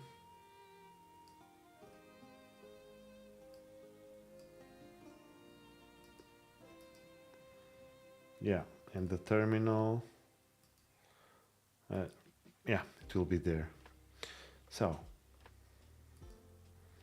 let's just, okay, 20 past midnight, so let's try to finish this. So we can just get an easy way of running this. Command R, here we are, it failed. Okay, so we now need to run the Ansible task which will deploy the thing. Okay, so, and it has to be on the QE, or maybe let's make it not on the QE before, just to make it work. So let's dump args to array, and if all goes well, we will see an array.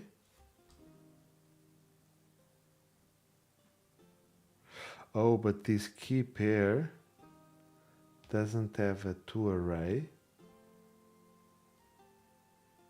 method. Huh.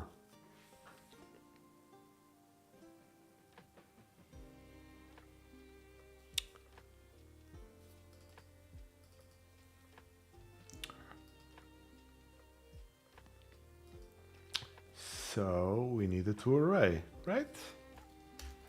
Pubdef, is it like so? No, that's toString, right? And probably it will, oh, sorry, public function toString, and it will call this toArray. Also, is it implements arrayable? So add method stubs to array, fantastic. ToString calls toArray, and toArray will return private key, public key, right? It will return an array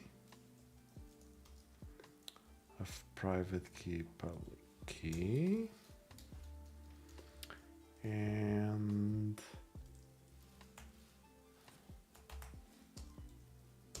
so this will be this and private key and public key.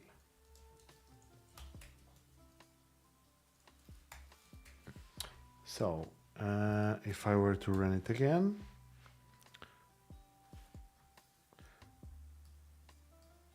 we still have an SSH key.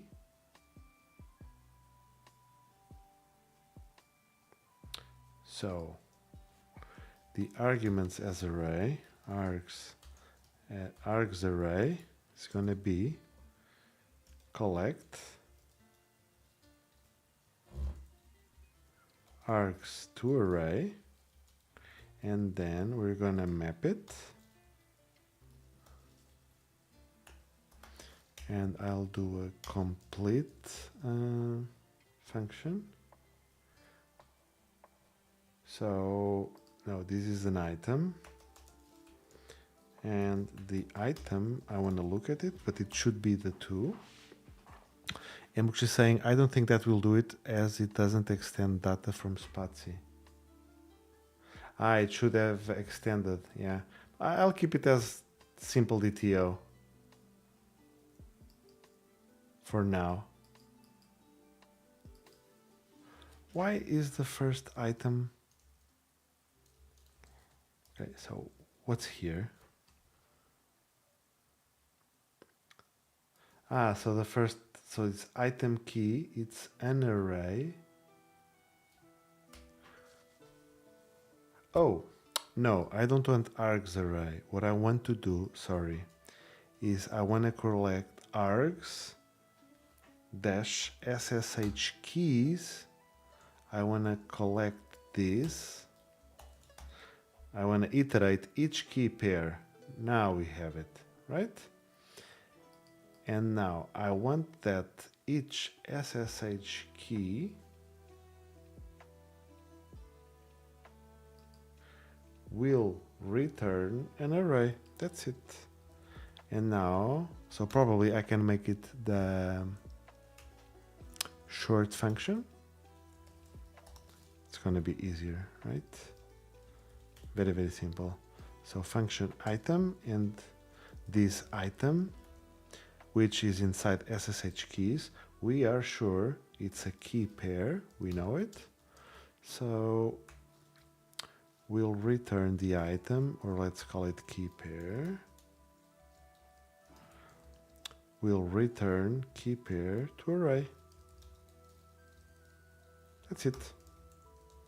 And then our args to array should be an array. Let's see.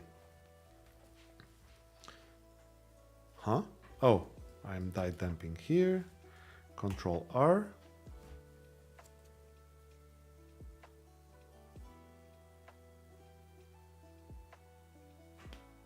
Wait. Yes. This is not good. What we want to do is, this is just, damn it. So this is the SSH keys, right? We want something else, sorry. So the args array, oh, I love collections. Args array is collect args, and now let's transform or map item key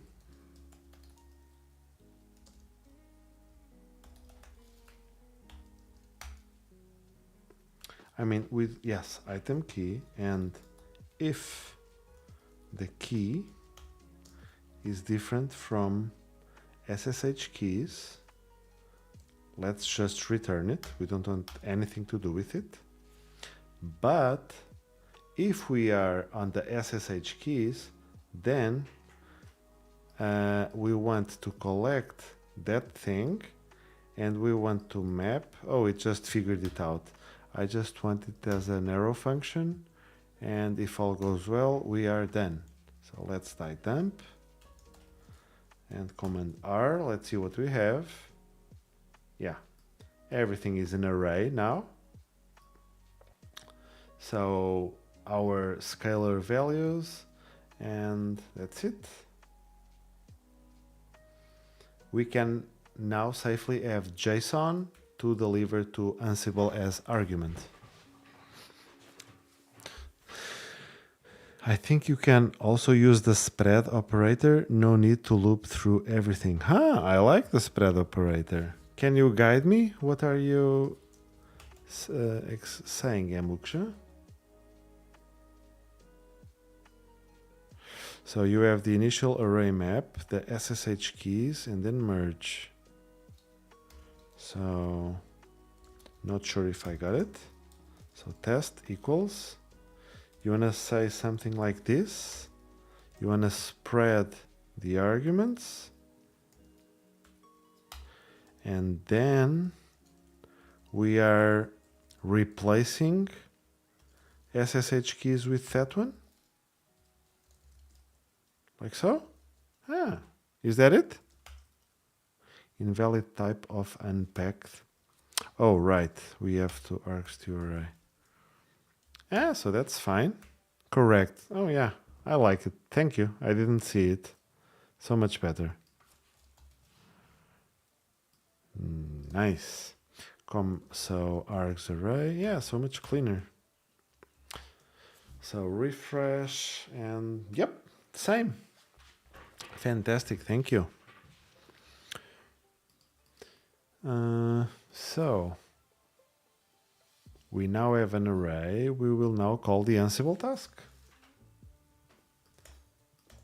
Playbooks, templates, that's the cloud config. Yeah, the playbook will use it. The thing is, we are now going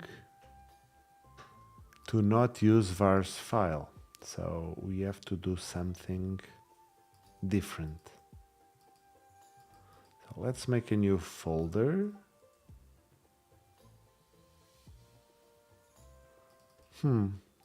I don't know Ansible enough, like I just want to delete these 2 lines, right? And that's it. That's all I wanted to do. Everything which is here, I want to give it in the console.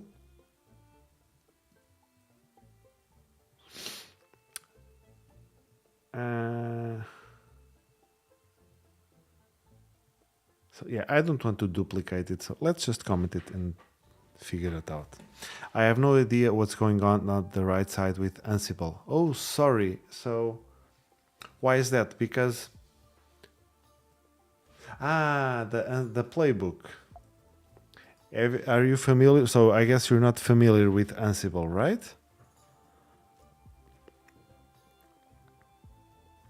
You want me to give you an overview, or you already know what it is, you just don't know what it's doing? But you know what it does. I mean, I don't understand anything. Okay, so I've just heard of it. Okay, so Ansible is an automation tool, and it allows us to run tasks, right? And this task typically is going into a host, into a server, and run commands. And you make your own tasks, right? and you use basic tasks, your own. But also, like in PHP, we download packages which have lots of functionality. Ansible has the same. You can download, there are some already integrated. I lied a little bit. There are stuff like ping, for example. It's something which is already included in Ansible. But, for example, let me show you. There is like the composer of Ansible, which is Ansible Galaxy. It's a cool name. So, collections are collections, right? So, let me find Etzner.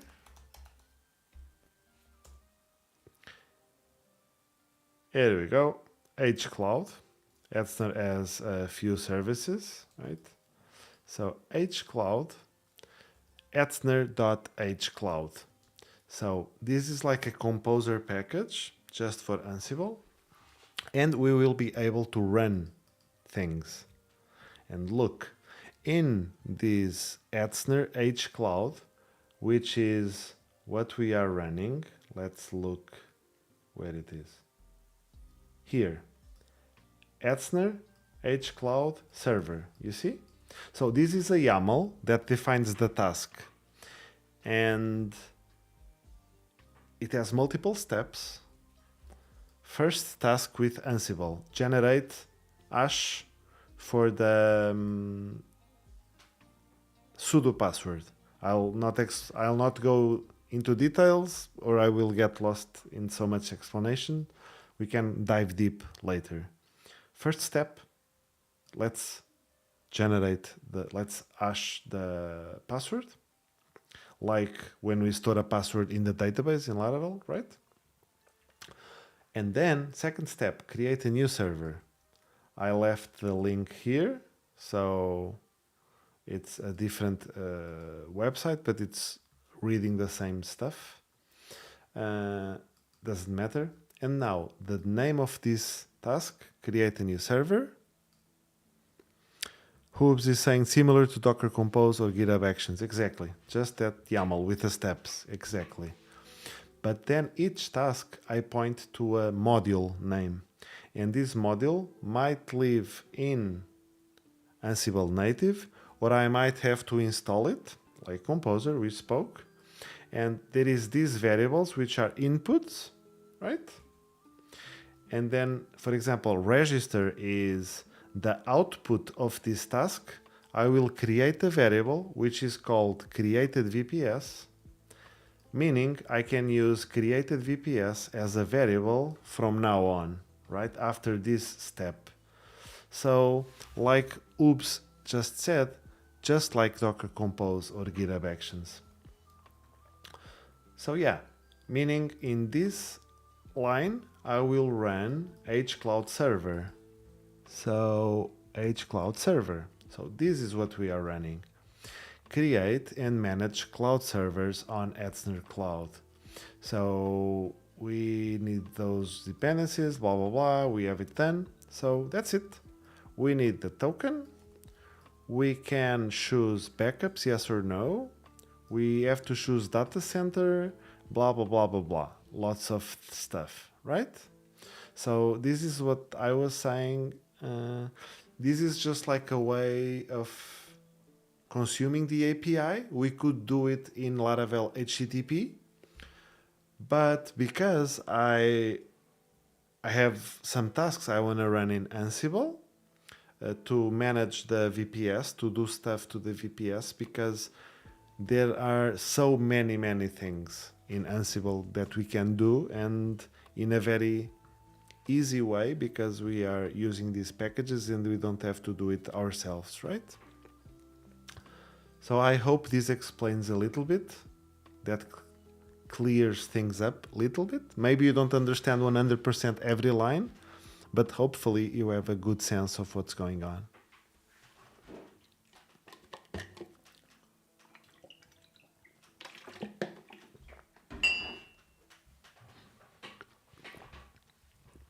Let me know I'm not closing. I'll get back if you still don't, if you have any questions.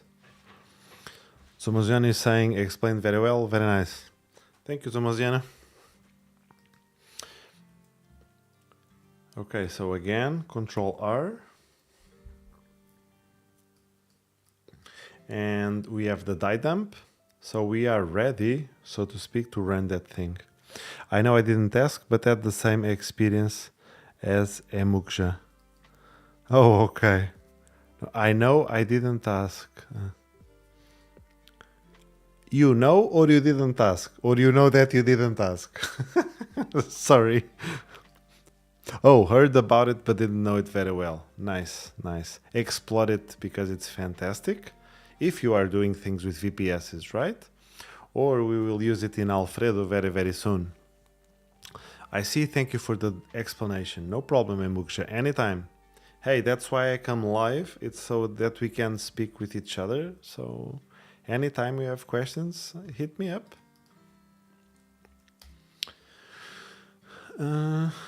Questions, suggestions, anything, you know? Okay, we have arguments array. We have arguments array.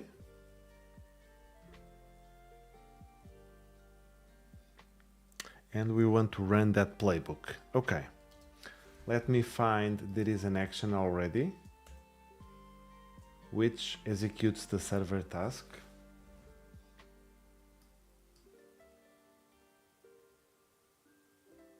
Yeah, so there's a process timeout and handle output. So it's just a basic thing. Okay, what we'll do later is we will want to process a server task job, or no, this is an Ansible. Maybe we do a second job for the Ansible. But for now, let's just do it ad hoc, right here. So process, yeah, let's put a timeout 60. And then we are going to run. There's the command as an array, so probably we'll use an array. And then the output. It's already kind of guessing, huh? Cool. And the output. Yeah, we don't. Ansible doesn't give so much output in real time of what's happening, but to some degree we have some. But also Alfredo is not about seeing the real time. It's there for the geeks like us, but Alfredo is about minimal things. You just see the relevant, important information. We just want the complete output is just for debug mode and stuff like that. Okay, deploy Edzner VPS. It's not that name. It's create. And also lives in playbooks. And also we have to change the current directory. So CWD, is it? No. In directory. I can change directory here, but I think there should be a way. No? Laravel docs process. Let's find it. Bum, bum, bum, bum, bum, bum, bum. Bum, bum, bum, bum, bum, bum, bum, bum.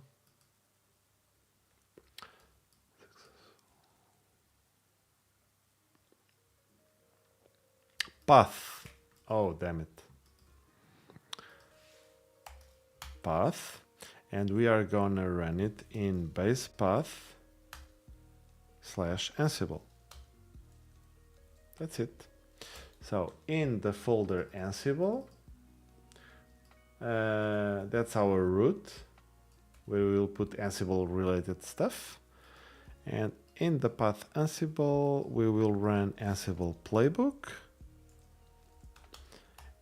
with this argument and with this other argument. Whoa, I'm so curious to see. Okay, so this is the output, and if I'm not mistaken, the type of output. Oh, it's not in use, it's in our callback, and we are just going to echo our output. So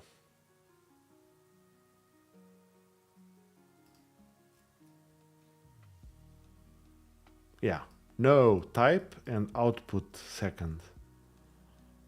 So it's actually type and output. I think it's positional. Positional. It's not injecting in the by name. Doesn't matter. Let's see. So we are going, bam, try and run it. Let's see what comes up.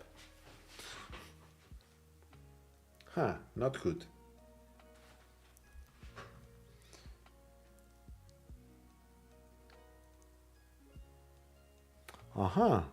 Moment, collect, right? I guess it will be, I know because it's nested, so to array.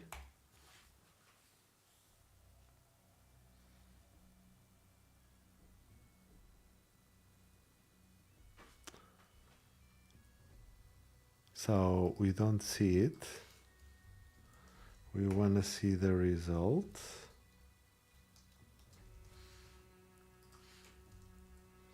It's a good thing we've seen this result, and now exit code and result output. And also, yeah, but we don't see any output in the, let's see, that's why we're figuring it out. Error, the playbook, blah, blah, blah, blah, blah, blah, does not exist. Is that what you're going to say? Could not be found. Huh? So why are you doing this? What is the second argument for? What do you mean? Not found? Bam, bam, bam, bam. Aha! Now it runs this. It seems like... Oh, never mind.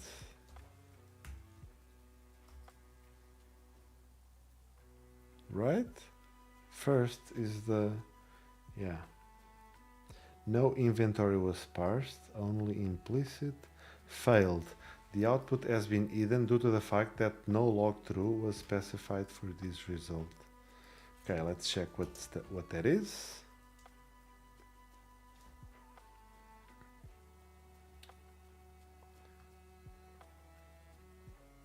So it's trying to run this as the playbook. I'm so sorry. And do you guys mind if I go just 2 minutes to the men's room? Overwrite var. No, this is...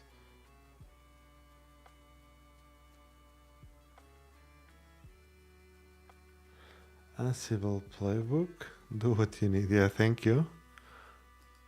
Playbook.yaml.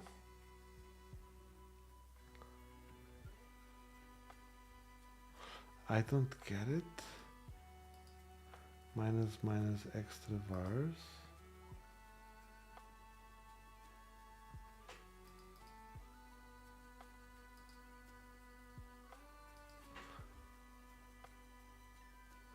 Oh, wait. Key value, why? Isn't it like so?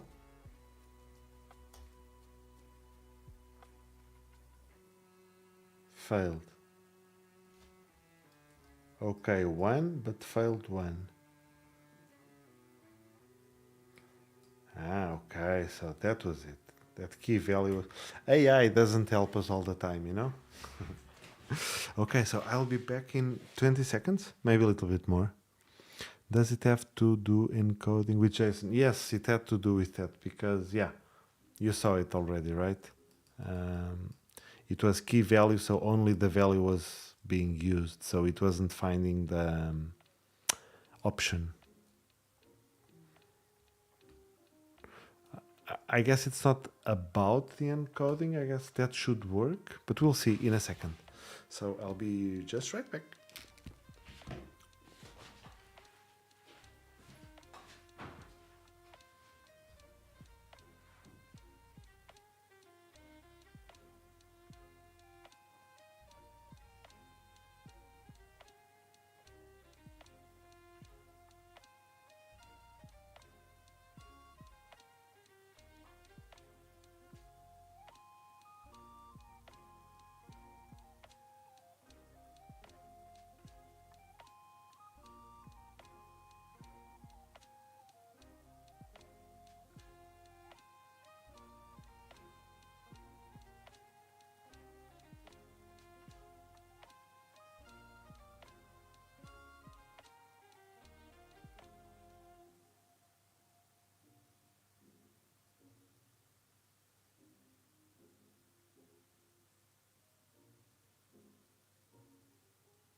Everyone, I'm back. Okay, so we should be near. The output has been hidden due to the fact that no log true was specified for this result. Okay, so I'll just feed this to the AI, and that's something so valuable, right? I remember learning this without AI and it was way hard, and now I can just ask, how can I turn on the log so I can see it?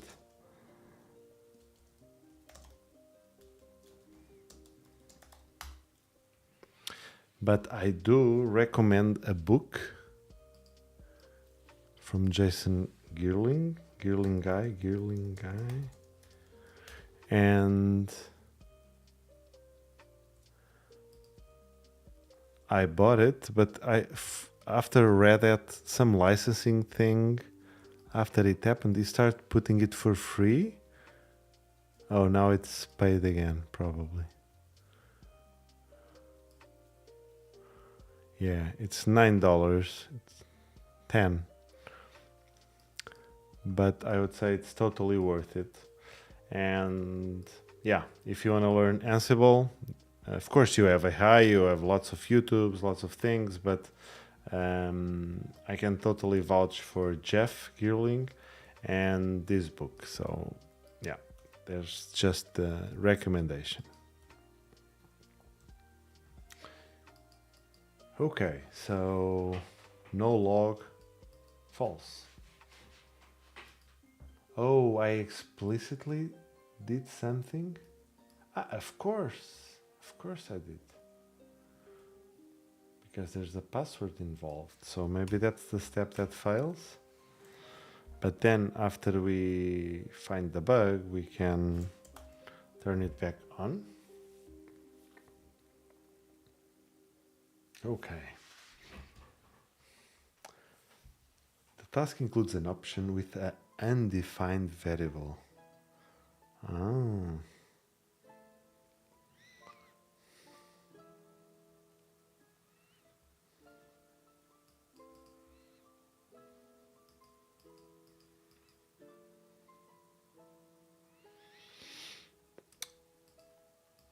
Why was it extra variables? Minus E. Yeah, so that's the short form and this is the long. Okay. But, so how can I output? Okay. I want to output the variables because I'm running a command providing variables in a JSON string.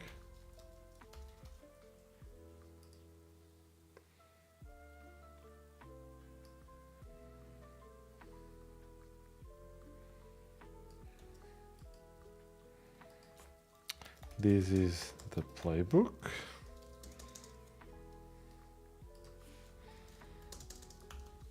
This is the error.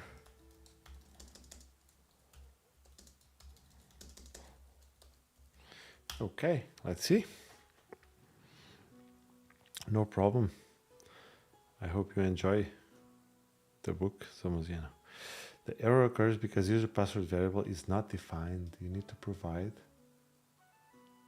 Huh? How do you know it's not defined? How come it's not defined?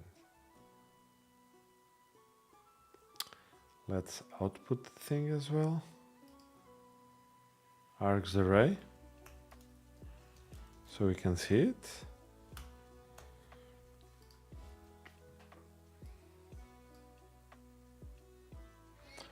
Args array. So username, user password. Ah, wait. These variables are capital. That's probably means something, right?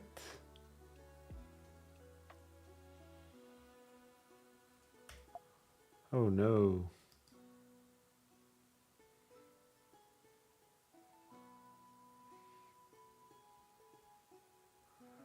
I mean, I can put them, I can map with keys and change keys, right?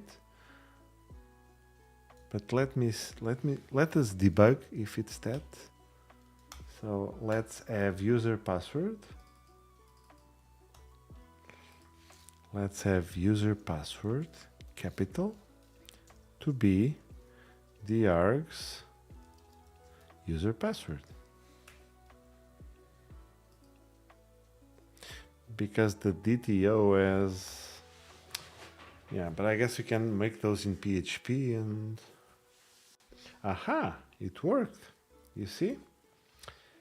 Password hash, it's okay. Username as well. Yeah, all of them have to be. Nice, yeah. I just realized, yeah, but I'm not using from an array, right? I started using from here. So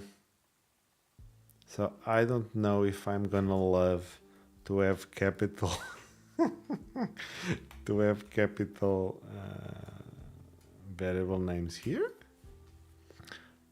but we can take those variable names and assign them, I don't know. So once we have the args, override the toArray method.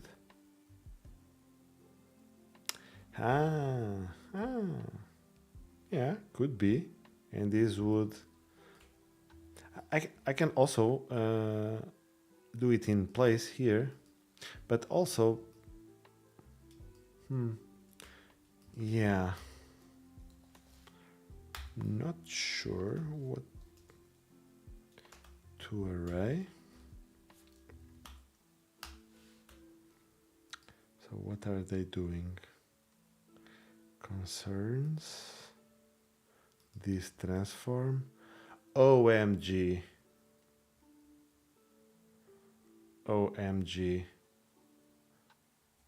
Yeah, because this can be configurable, blah, blah, blah. Also, I can just ignore all that and just return what I need, right? And these are the arguments, just like the other file. So it becomes this, right? Bam, bam, bam, bam, bam, bam. So I guess I can get this, right? And this is what's needed. And I can return an array with all of that. And if all goes well, whoops.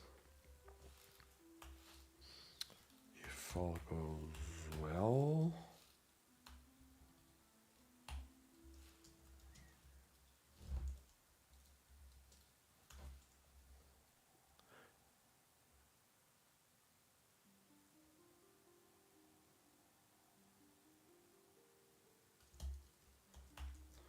I guess just the first it's not needed.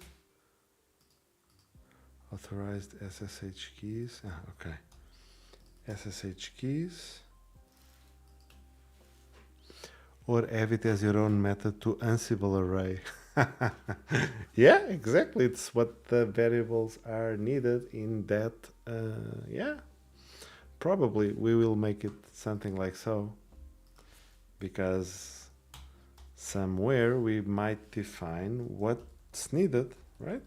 For that task, we need these and these inputs, right? So it sounds natural to me. But for now, this will be enough. Matching the Ansible playbook variables. Array change key case. No way. That's a function? That's a function? Array change key case. Woohoo! In this, oh, I have to change this then. Looks like it, yes. But you found it. I didn't know about this. Name server type data center. Haven't used myself. Array change case. Okay, so we choose if we want lower or upper. Oh damn, I didn't know. I guess this is more explicit, like a JSON resource, right? I guess I'm happy to leave it like so. Authorized, or I'm also happy in standardize. So these SSH keys authorized with a D. Knowing some PHP, I had a feeling there was some magic for this. Yeah, right. Good hunch. Now, where is this called? Now we're going to have an error somewhere, which is on the test call, because it's authorized SSH keys. Right, that's what's there. And also on the get state. Yeah. Here it is. Okay, so this should work. And then we will... what happened?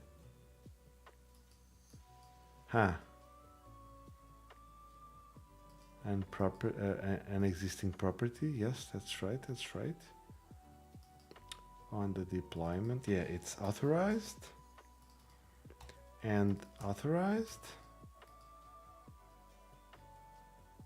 But this has to be capital. And here, okay, let's see if it works for now. And then we will apply that case thing.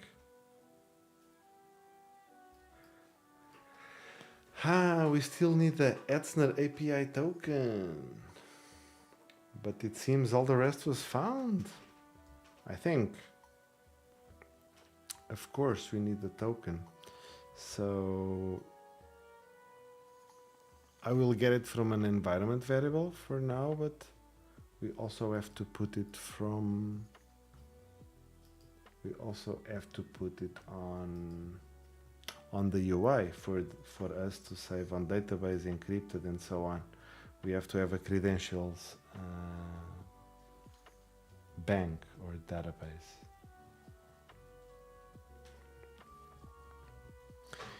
Hey, hello, hello. Either cell, either, welcome. First time chat, thank you for joining. My name is Patricio. Sorry. I'm a full stack developer. I love Laravel, I love Docker, JavaScript, AI, chatbots, RAG, lots of stuff. Self hosting a lot. And I'm the author of Mingle.js, a package so you can use React and Vue in Laravel Livewire applications.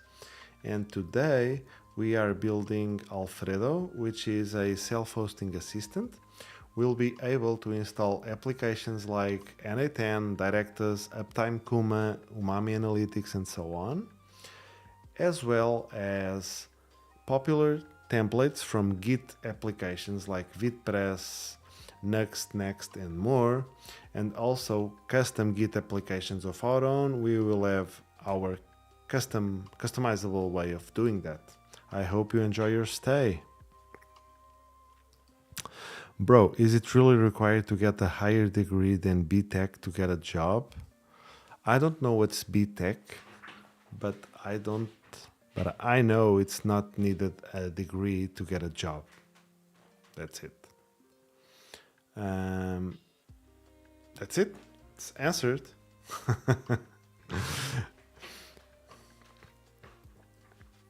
I mean, of course, it all depends on what you want to do, in what company, in what position, etc. But you definitely don't need a degree to get a job and to be a good professional. I remember in my time, I don't have anything against college. I did degrees, but also I have purchased courses online of just developers selling courses on their own. I've seen courses for $100 and $200 or even less. But these I remember it was 100 something dollars, and they basically taught me more than 1 year of classes, So yeah, and I guess that it's still valid today. He's saying you need a client to get some experience. When you have some experience, it's easier to get a job. Actually, I have passed my 12th class. So you're doing a degree, right? Yeah, and Zomozian is saying, and now I want to be a software engineer. Yeah. I think, well, software engineers don't even exist. That's just a title, I think. Or start as a trainee or something. Yeah. What I would try to say, instead of getting a client like a paid client, work for someone even for free. Not a huge project, right? But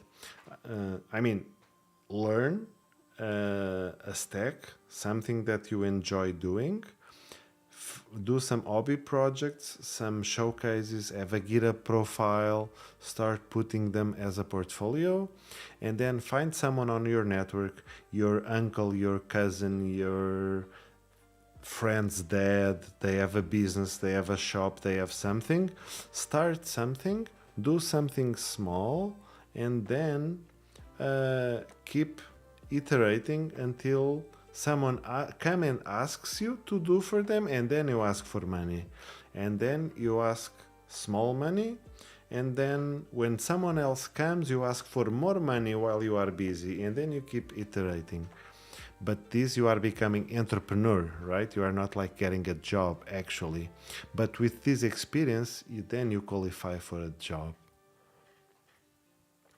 Try to code some products that you find useful. If it's useful to you, you might be useful to other devs.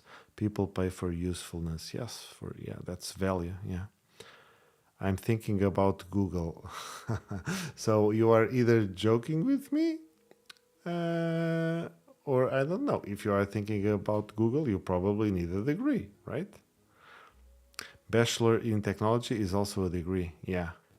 In Google, I think degree is important. Yeah, I think so. Just so that I've never applied, but just so that you pass the initial filter of, I don't know how many hundreds of applications. Probably you need a degree at Google. I know Elon Musk has said before, or Jeff Bezos in Amazon, that are people without degrees there. I don't know if that's the case about Google, but yeah. I think they usually want engineer level, yeah. Because then many questions are crossed, like everyone did maths and calculus and whatever, so the brains are there, even though you are not applying that math and calculus every day or at all. It's just like a filter, right? Because they get so many applicants. If they would see anyone without a degree, then they have 10,000 people for one vacancy. I don't know. So of course I'm not joking or laughing. I'm just saying, yeah, man, you are not aiming low. You are not aiming low, and that's a good thing. So keep pushing. I know it. You have to be very good to be at Google. So yeah, continue your job. Your job, your mission, and I hope you can achieve it. Show me how your AI works. I still don't have an AI. I still don't have an AI. What's that, a raccoon? I don't get it. So this is not an AI, this is a self-hosting assistant. You will come to this software that you can self-host it yourself, so that's a little bit of a inception. So after having a server, now we cannot do it, but we will come to this, that now it will fail. But you will be able to install applications. You'll give it a name and you choose from a list. Now it's just a basic select. I want to make it much better, but yeah, you choose to install an application, you submit, and bam, now it's an error, of course. And then you install this application. SOAP API Peak Sadness. Try to not value money over happiness. I got an offer at the bank for triple my current paycheck, but I know how banks, .NET, C#, SOAP API, microservices equal sadness. Oh yeah, I agree totally. Hello, Callum. Welcome back. Thank you for joining. We're doing just fine. We've done some progress already. We dropped multipass last time, right? We started the background tasks with live update on the screen. And right now we are deploying VPSs programmatically in Etzner. And like so, we already have the button to deploy Etzner VPS. So we come here, we have the form and we submit, and bam, we create the VPS. And we are making the test for that. And we are getting stuff running. Yeah, Etzner API token. So we need that. So that's definitely an argument data. And that's not from the application. So this is not a configuration from the service, because this is not a SaaS. This is something that the user will bring, right? So yeah, we are already running some Ansible tasks, and we need to add something more. Brian, BR. I'm Portuguese, but I understand BR, if that's what maybe you're asking me if I am Brazilian, is that it? And welcome to the chat, first time streamer, so thank you for joining. My name is Patricio. I'm a full stack developer. I love Laravel, I love Docker, JavaScript, self-hosting, and that's exactly what we're doing today. We are developing a self-hosting assistant which will allow you to install applications and Git applications in your servers. Oh, and it's 1:14. I will have to close for the day. Let me just find. So to deploy this, so the other thing was quite nice. So here we will need to have a string with the Etzner API token.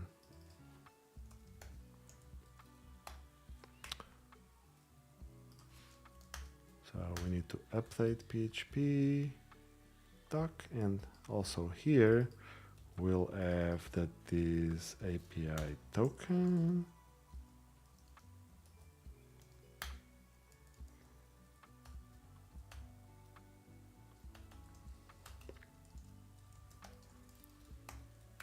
okay. Hoops, it was fun. It was fun, guys. Brian Rov, nice. It was fun, guys. Thanks for the conversation and the knowledge. See you guys on Friday. See you, Hoops. I hope to see you then. Have a good one. I'm going to very soon. Thank you, Patricia. Always good progress and nice streams. Maybe I'll do a PHP Laravel project soon or something. Starting to feel the hitch. Oh, that's cool. Yeah. Of course, my opinion is suspect. Is that a good? Maybe it's biased, right? But I promise you, I'm ready to change from Laravel to something that is much better.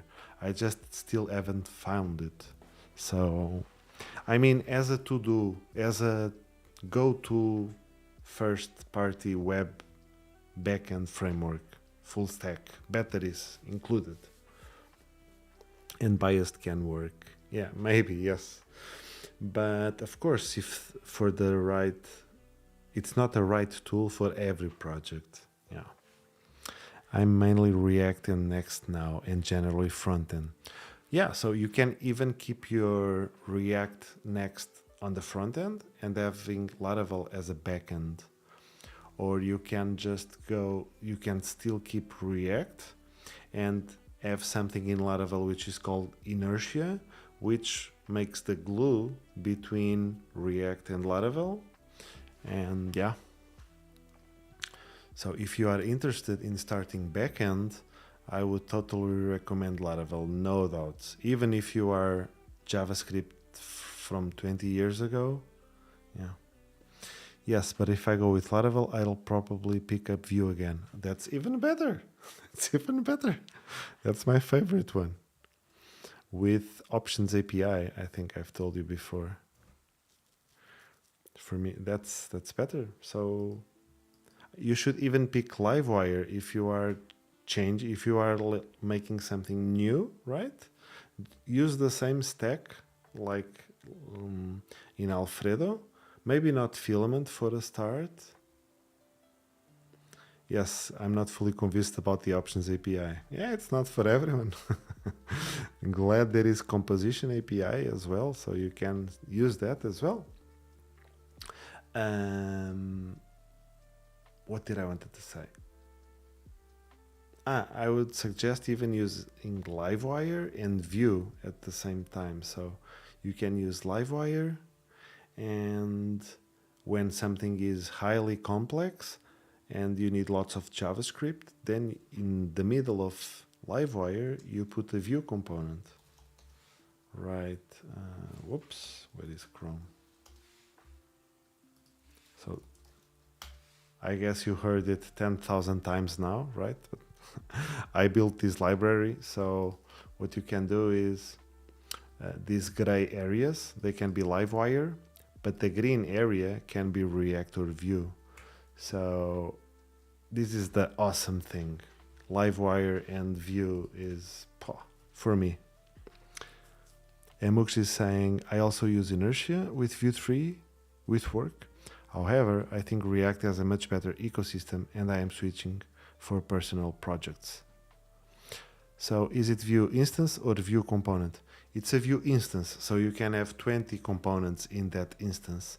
And even if you have multiple highlands, if you have multiple mingles, say, for example, regular, and then a Vue mingle, and then another live wire and then mingle again, for example, they can speak with each other, right?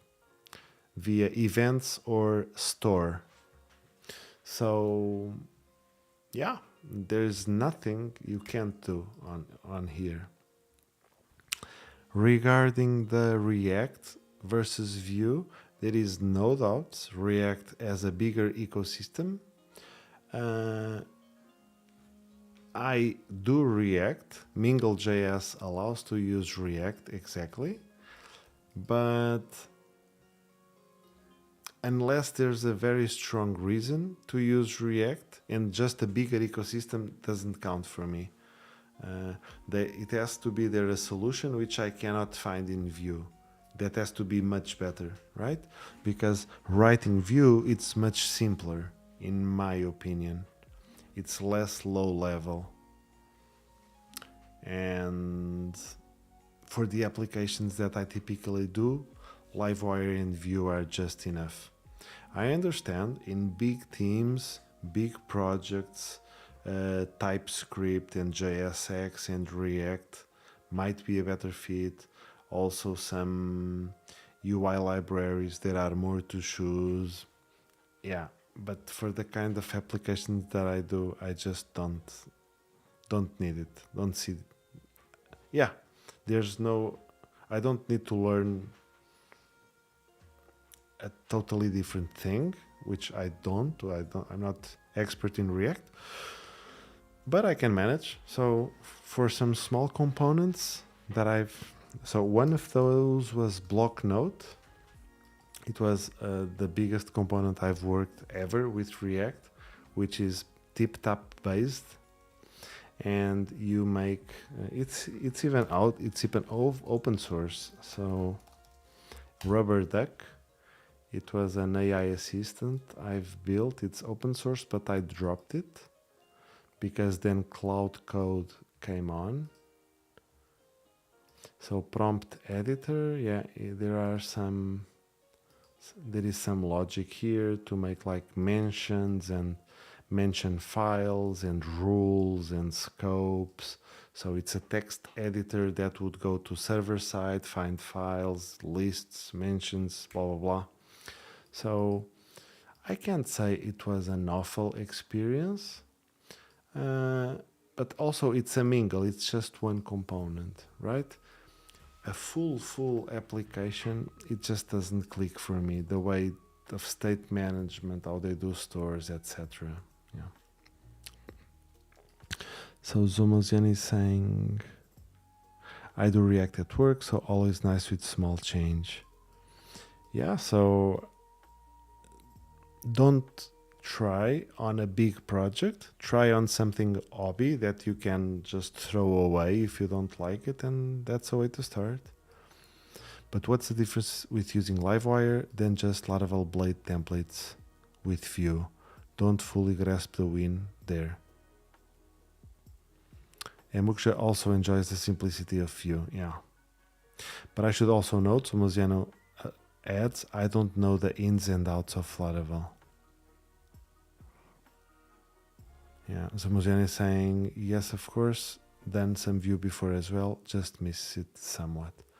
Yeah, so the thing about Livewire is you get reactivity in browser and in server side rendering reactivity. In the beginning of the stream we saw it a little bit. I wish I could. Yeah, I guess I can. Okay, so let's do it again really quick. I wanted to finish the Ansible thing, but I'll finish it on the next stream. Let's just play with Livewire and go to sleep. So, Livewire, the benefits.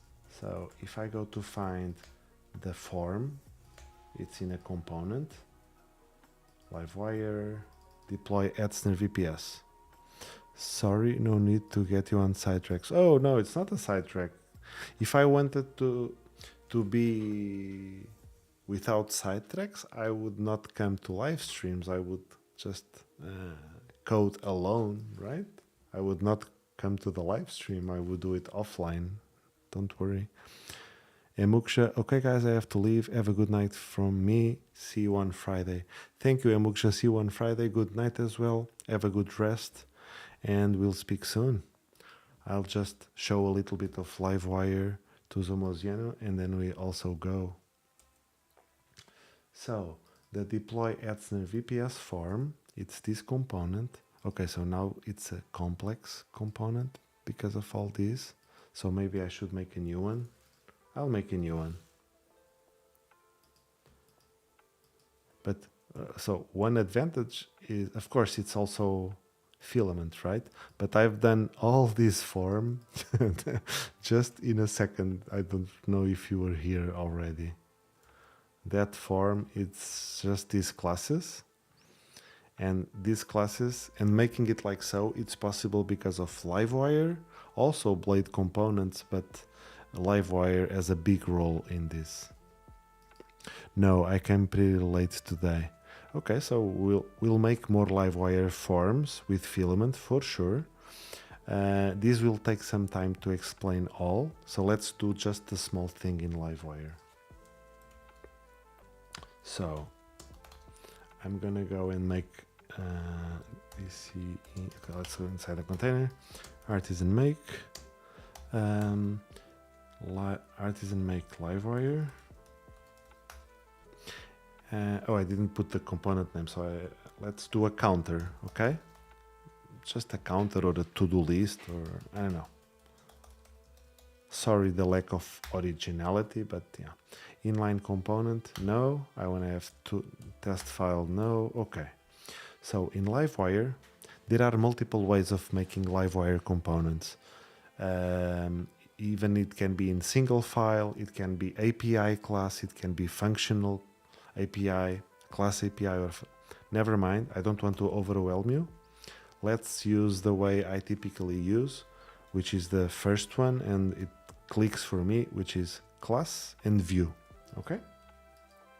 So what happens?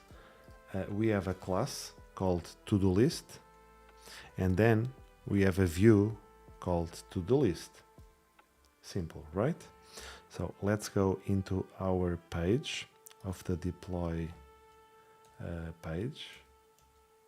What's the name of the page? I forgot. Filament, resource, server, deploy Etzner VPS page, which is also a Livewire component, by the way, but okay. So let's find this page. Let's remove the form component and let's add the to-do list. Okay, so if all goes well, we go to Chrome and we don't see anything. So if I clean this up and if I save, we now see this output, right? Simple. There is some delay, yes, okay. So now I'm gonna make I'm gonna take these two files. So class view, okay. So let's make a public property. Let's make a public string. Let's call it message. And let's say hello Zomoziano. And on the view, I'm just gonna go and render a message. That's it. So if I go to Chrome, we have hello Zomoziano, right? Data binding. So this equals this. Simple, right?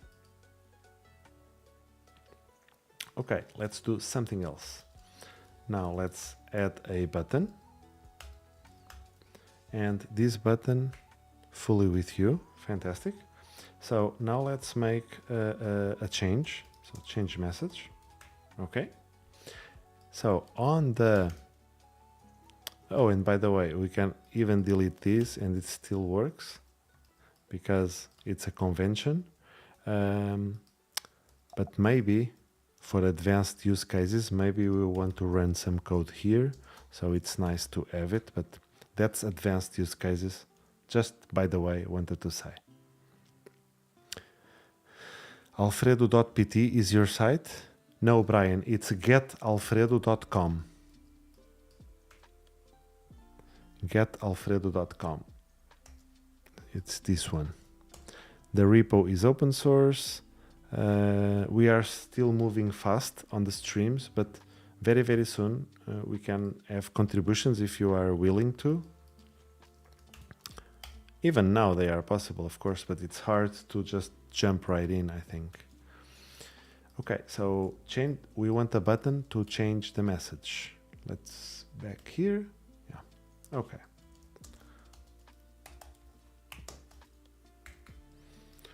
So let's make a method, public function, change message. Okay? And this change message will make this message equals to do you like Livewire Zomoziano? And now on the button we can say @click for JavaScript methods, and we can say wire click for a backend method. So I'm gonna say change message, right? And this change message, it's exactly this one, and this will change this message, right? So I'm gonna go and open the inspector. It's already open. Let's clear this up, and I will click, and it changed, and it went to the server to make this change, right? Meaning I could get something from the database, for example. So let's say server equals server find, right? There's a server. Do you like Livewire Zomoziano? And now I'm going to increase it with server name. So if I am to click change message, I already have the message changed and I have something from the database there. You see? So Moziano is saying, nice magic. Cool. Yeah. So this is just 1% of what's possible, man. It's insane. So what's more, just really quick. Let's make an input. Maybe let's make an input. Class. Now I know I have to make text black because it's in dark mode and the letters are in white. Input class, that's it, type text. And I'm gonna say wire model. You remember view, right? With view model, so it's the same. New message, meaning I will say this variable is new message and I'll have it empty. And now this message, we will change it to this new message and we increment the server name. Okay? Yes, very cool. Yes, okay. So if I'm going to say, I don't know, this is backend method and I'm to click the button, bam, this is backend method Alfredo test server. You see? So if I refresh, this is empty. But if on mount, public function mount, if on mount, I go to find the server and I define this new message equals server IPv4, for example, right? I just refresh and look, it's there. You see what I mean? Looks very powerful, to be honest. Yes, it is indeed. But because it's Laravel and because it's a subset of Laravel, which is not everyone in Laravel, right? It's a very small user base. It's not like React or Vue, you know? So it's not very known, but it's very, very powerful. Yeah, and I could continue, and there are a gazillion things. So like for this search to make this search, it's just this, man, because when you change the search, like wire model search, this dot live, because it's dot live, when you change, there's a debounce, and after you type, bam, the thing updates, live updates, and that's it. And then you search, user search, there's the method that finds with the search, and they are rendered. So this is all you need to make this kind of component, you see? It's simplifying all fetch logic, yes. So kind of making the fetch API logic for you right. Yes, it is. It makes all the fetch API and also gives you the power of Laravel Blade for doing the server-side rendering. So it's fantastic. Once you discover Blade and all the cool things that Laravel gives you. But of course, it's not the tool for every job, because you have to pay the bill of going to the server. So depending on the interactions, maybe you want to do things server side, the client side. And that's where it comes the client side Livewire, right? Because there is also. So for example, we can make a component here, and let's make, I don't know, x data equals, I don't know. Let me find a good example already made. So Livewire as Alpine.js in the beginning. So yeah, let me find some UI components.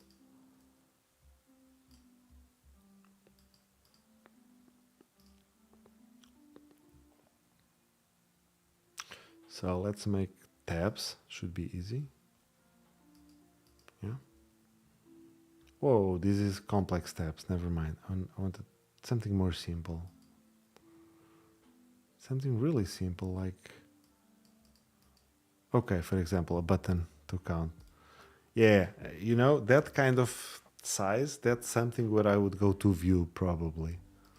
So for example, this button, you know, instead, when we use wire click, wire goes to the backend. X on, or it's like V on from view, right? Or at click, then it means on the client, on the browser.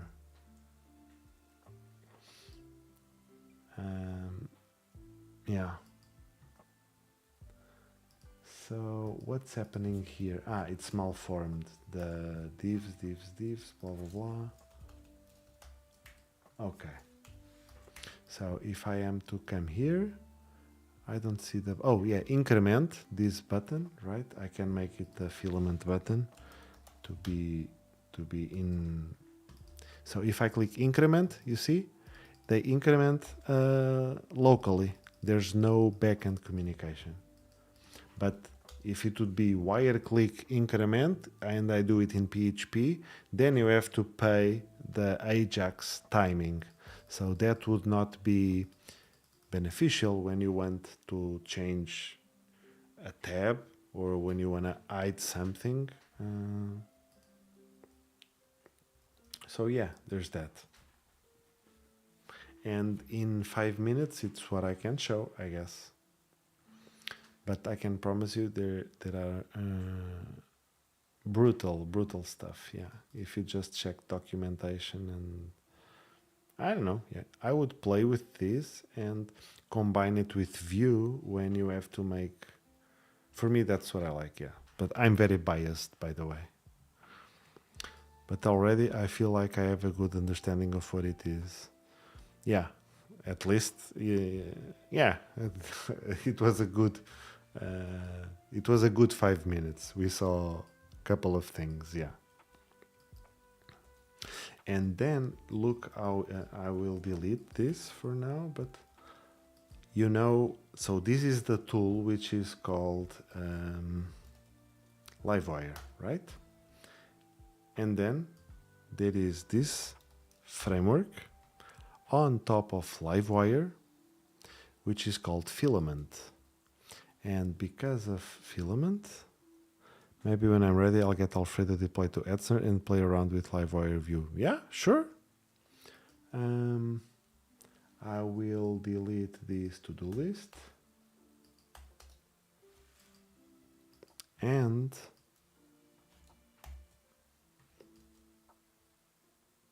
oh, of course, they cannot find that component because I removed it. So you see this form because I'll make it more simple. Or okay, because of Livewire, someone, it's Dan and the team, they made this fantastic framework which allows us, for example, I'll put it on this side. So you want to make a form, you just come and use a PHP class, text input, make server name, okay? And you save and you have a server name. And you might say it's required, and you might say there's an helper text, write a memorable name for your server. And that's it. And you have this component ready. You might want to put a select field and I don't know, server port. Okay, let's make it options with port 8443. That's it. You have a select with 8443. ShatCN but for Laravel. Okay, different ShatCN. Because ShatCN has so much more components and Filament has so much more utility because Filament is backend and frontend and database and panels and it's so much. But we can kind of call it the ShatCN for Laravel, yeah. With the glue, exactly. Due to Livewire, that's why the glue and not a bunch of API requests. So yeah, I was happy to show you this. And I won't be able to continue. I mean, I could, but I would be so much more tired and we don't need that. We need to get some rest. Sure, Zumuzino, no problem. My pleasure. And I guess that's it. Friday will continue. We have it already on the good tracks. Where did we stay exactly? Running the test. And running the test missed the API Etzner key. Yes, we are missing now one parameter. So should I leave something? Will I read it? If I leave a note on the README, will I read all of that? I'm not sure if...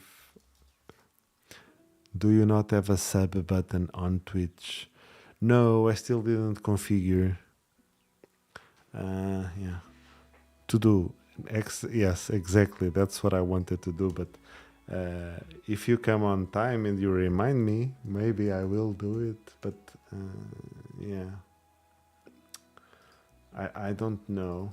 I won't remember to come there, I think. Yeah, I think I will forget. There will be a to-do file forgotten. Just I don't have that methodic way. I can promise anything when I'm on Twitch and you are live. I always click, of course. Thank you, Zamuziana.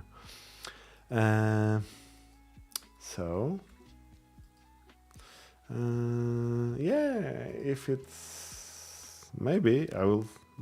Let's see. It's not. Okay. Etzner API key missing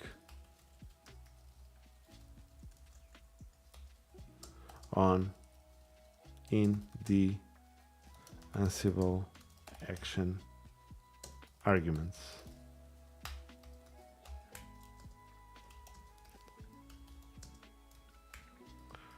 Okay, I guess I usually put it in the file where it's needed, so I'm forced to see it. Yeah, I guess that makes sense. What was the file? Oh, this no. Okay, deployment, I guess that can even be deleted, right? Should I just git whip it and be happy with it? Bam, just git whip, and I feel like it can get a little bit dirty, but not that dirty, right? Because of how I had to change things quick, I want to do some cleanup. So this is all good, of course, just mentioning how easily do it. The to-do note I mean, but that's more messy, of course. I usually put it in the file where it's needed. Ah, so you do the to-do as in... Oh, got it. And then even the IDE as the to-do thing, that search. Yeah, I've used that before. Yeah. So it will be in actions, deployment.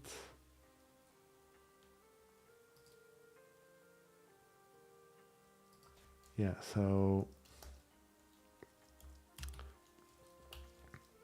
to do adds an API key missing in the arguments. Something like so. So I know if I have nodes, I'm not really done.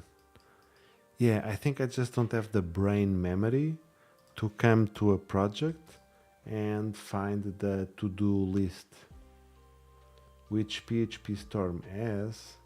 I just don't know what it is right now. Problems, run, git, services. There is a to-do. I don't know what it is. To-do list. Let's check the to-do list. To-do. Oh, and now I press this shortcut and yeah. PHP Storm, help, search, to-do. Tool Windows to-do. That's it. Here it is. So if I find to-dos, we found 7 to-dos. Make it configurable. Oh, look, I even lost one. I left it here and I totally forgot about it. You see? Oh, you have Todoist. You keep it in Todoist. Yeah, that's actually something I've been wanting to explore because I've been using Notion to keep like knowledge base, right? And because it's all there, I've been tinkering with databases and the second brain philosophy, etc. But it's still not working to organize. So I've been thinking of with N8N, you know, the thing N8N. With this, I could like connect Notion, and it has to be quick. I don't want to build a software for that. Oh, sorry. So that was actually one of the things I wanted to try with N8N. Not only the AI thing, but also automating everyday tasks and joining AI prompts, maybe, of course, like every day, 4 a.m. every night. Prepare the day, what is done, what misses to, what is more important, you know, those kind of things. I think we could have a AI helping on that. I've done multiple stuff. Last users I did as you do it now. Ah, right. So you have the muscle memory, and every time you come to a project, you go to the to-do list. Yeah. Tooling can be fun if it brings value. What do you mean tooling? The to-do list that IDEs have? Or just in general, tooling in general?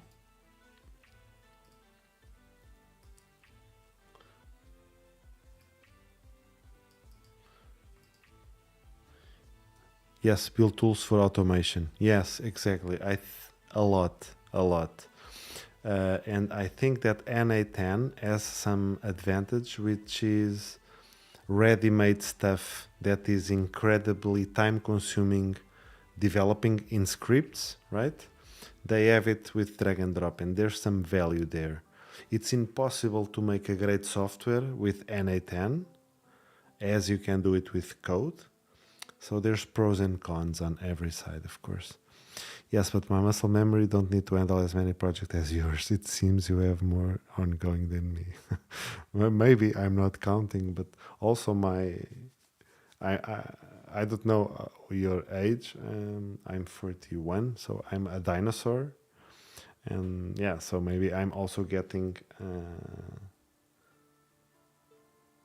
I don't know what the word is, but overwhelmed with, oh, I'm even younger. Okay, okay.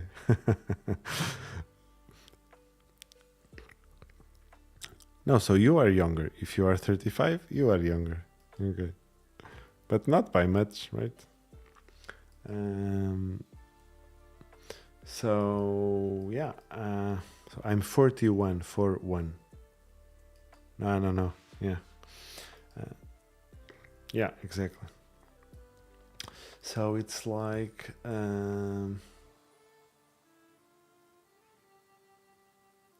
I'm not tired. I still love what I do, and I don't think I'm lacking skills with aging.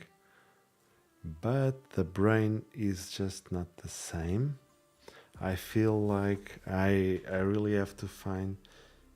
Maybe it's the amount of stuff and context switching as well. It doesn't help at all. But something I like is a method. RAM memory, yes. DDR 800, yes. It gets outdated. For sure. Yeah. And the amount of projects is insane as well. Yeah, I'm eager to try something with NA10 that where I can have a... Yeah, it sounds promising, at least the promise of thinking that AI will come and solve everything. Right now it seems very good, so let's see what it happens later. I get that, not same levels as when I was younger. Yes, exactly. Before I could just like not write anything, and so I didn't, So now it's hard for me because even if I write something somewhere, because I was never used to it, when I get back at the task, I don't remember I have to read something at the beginning, So that's why I'm finding the tooling.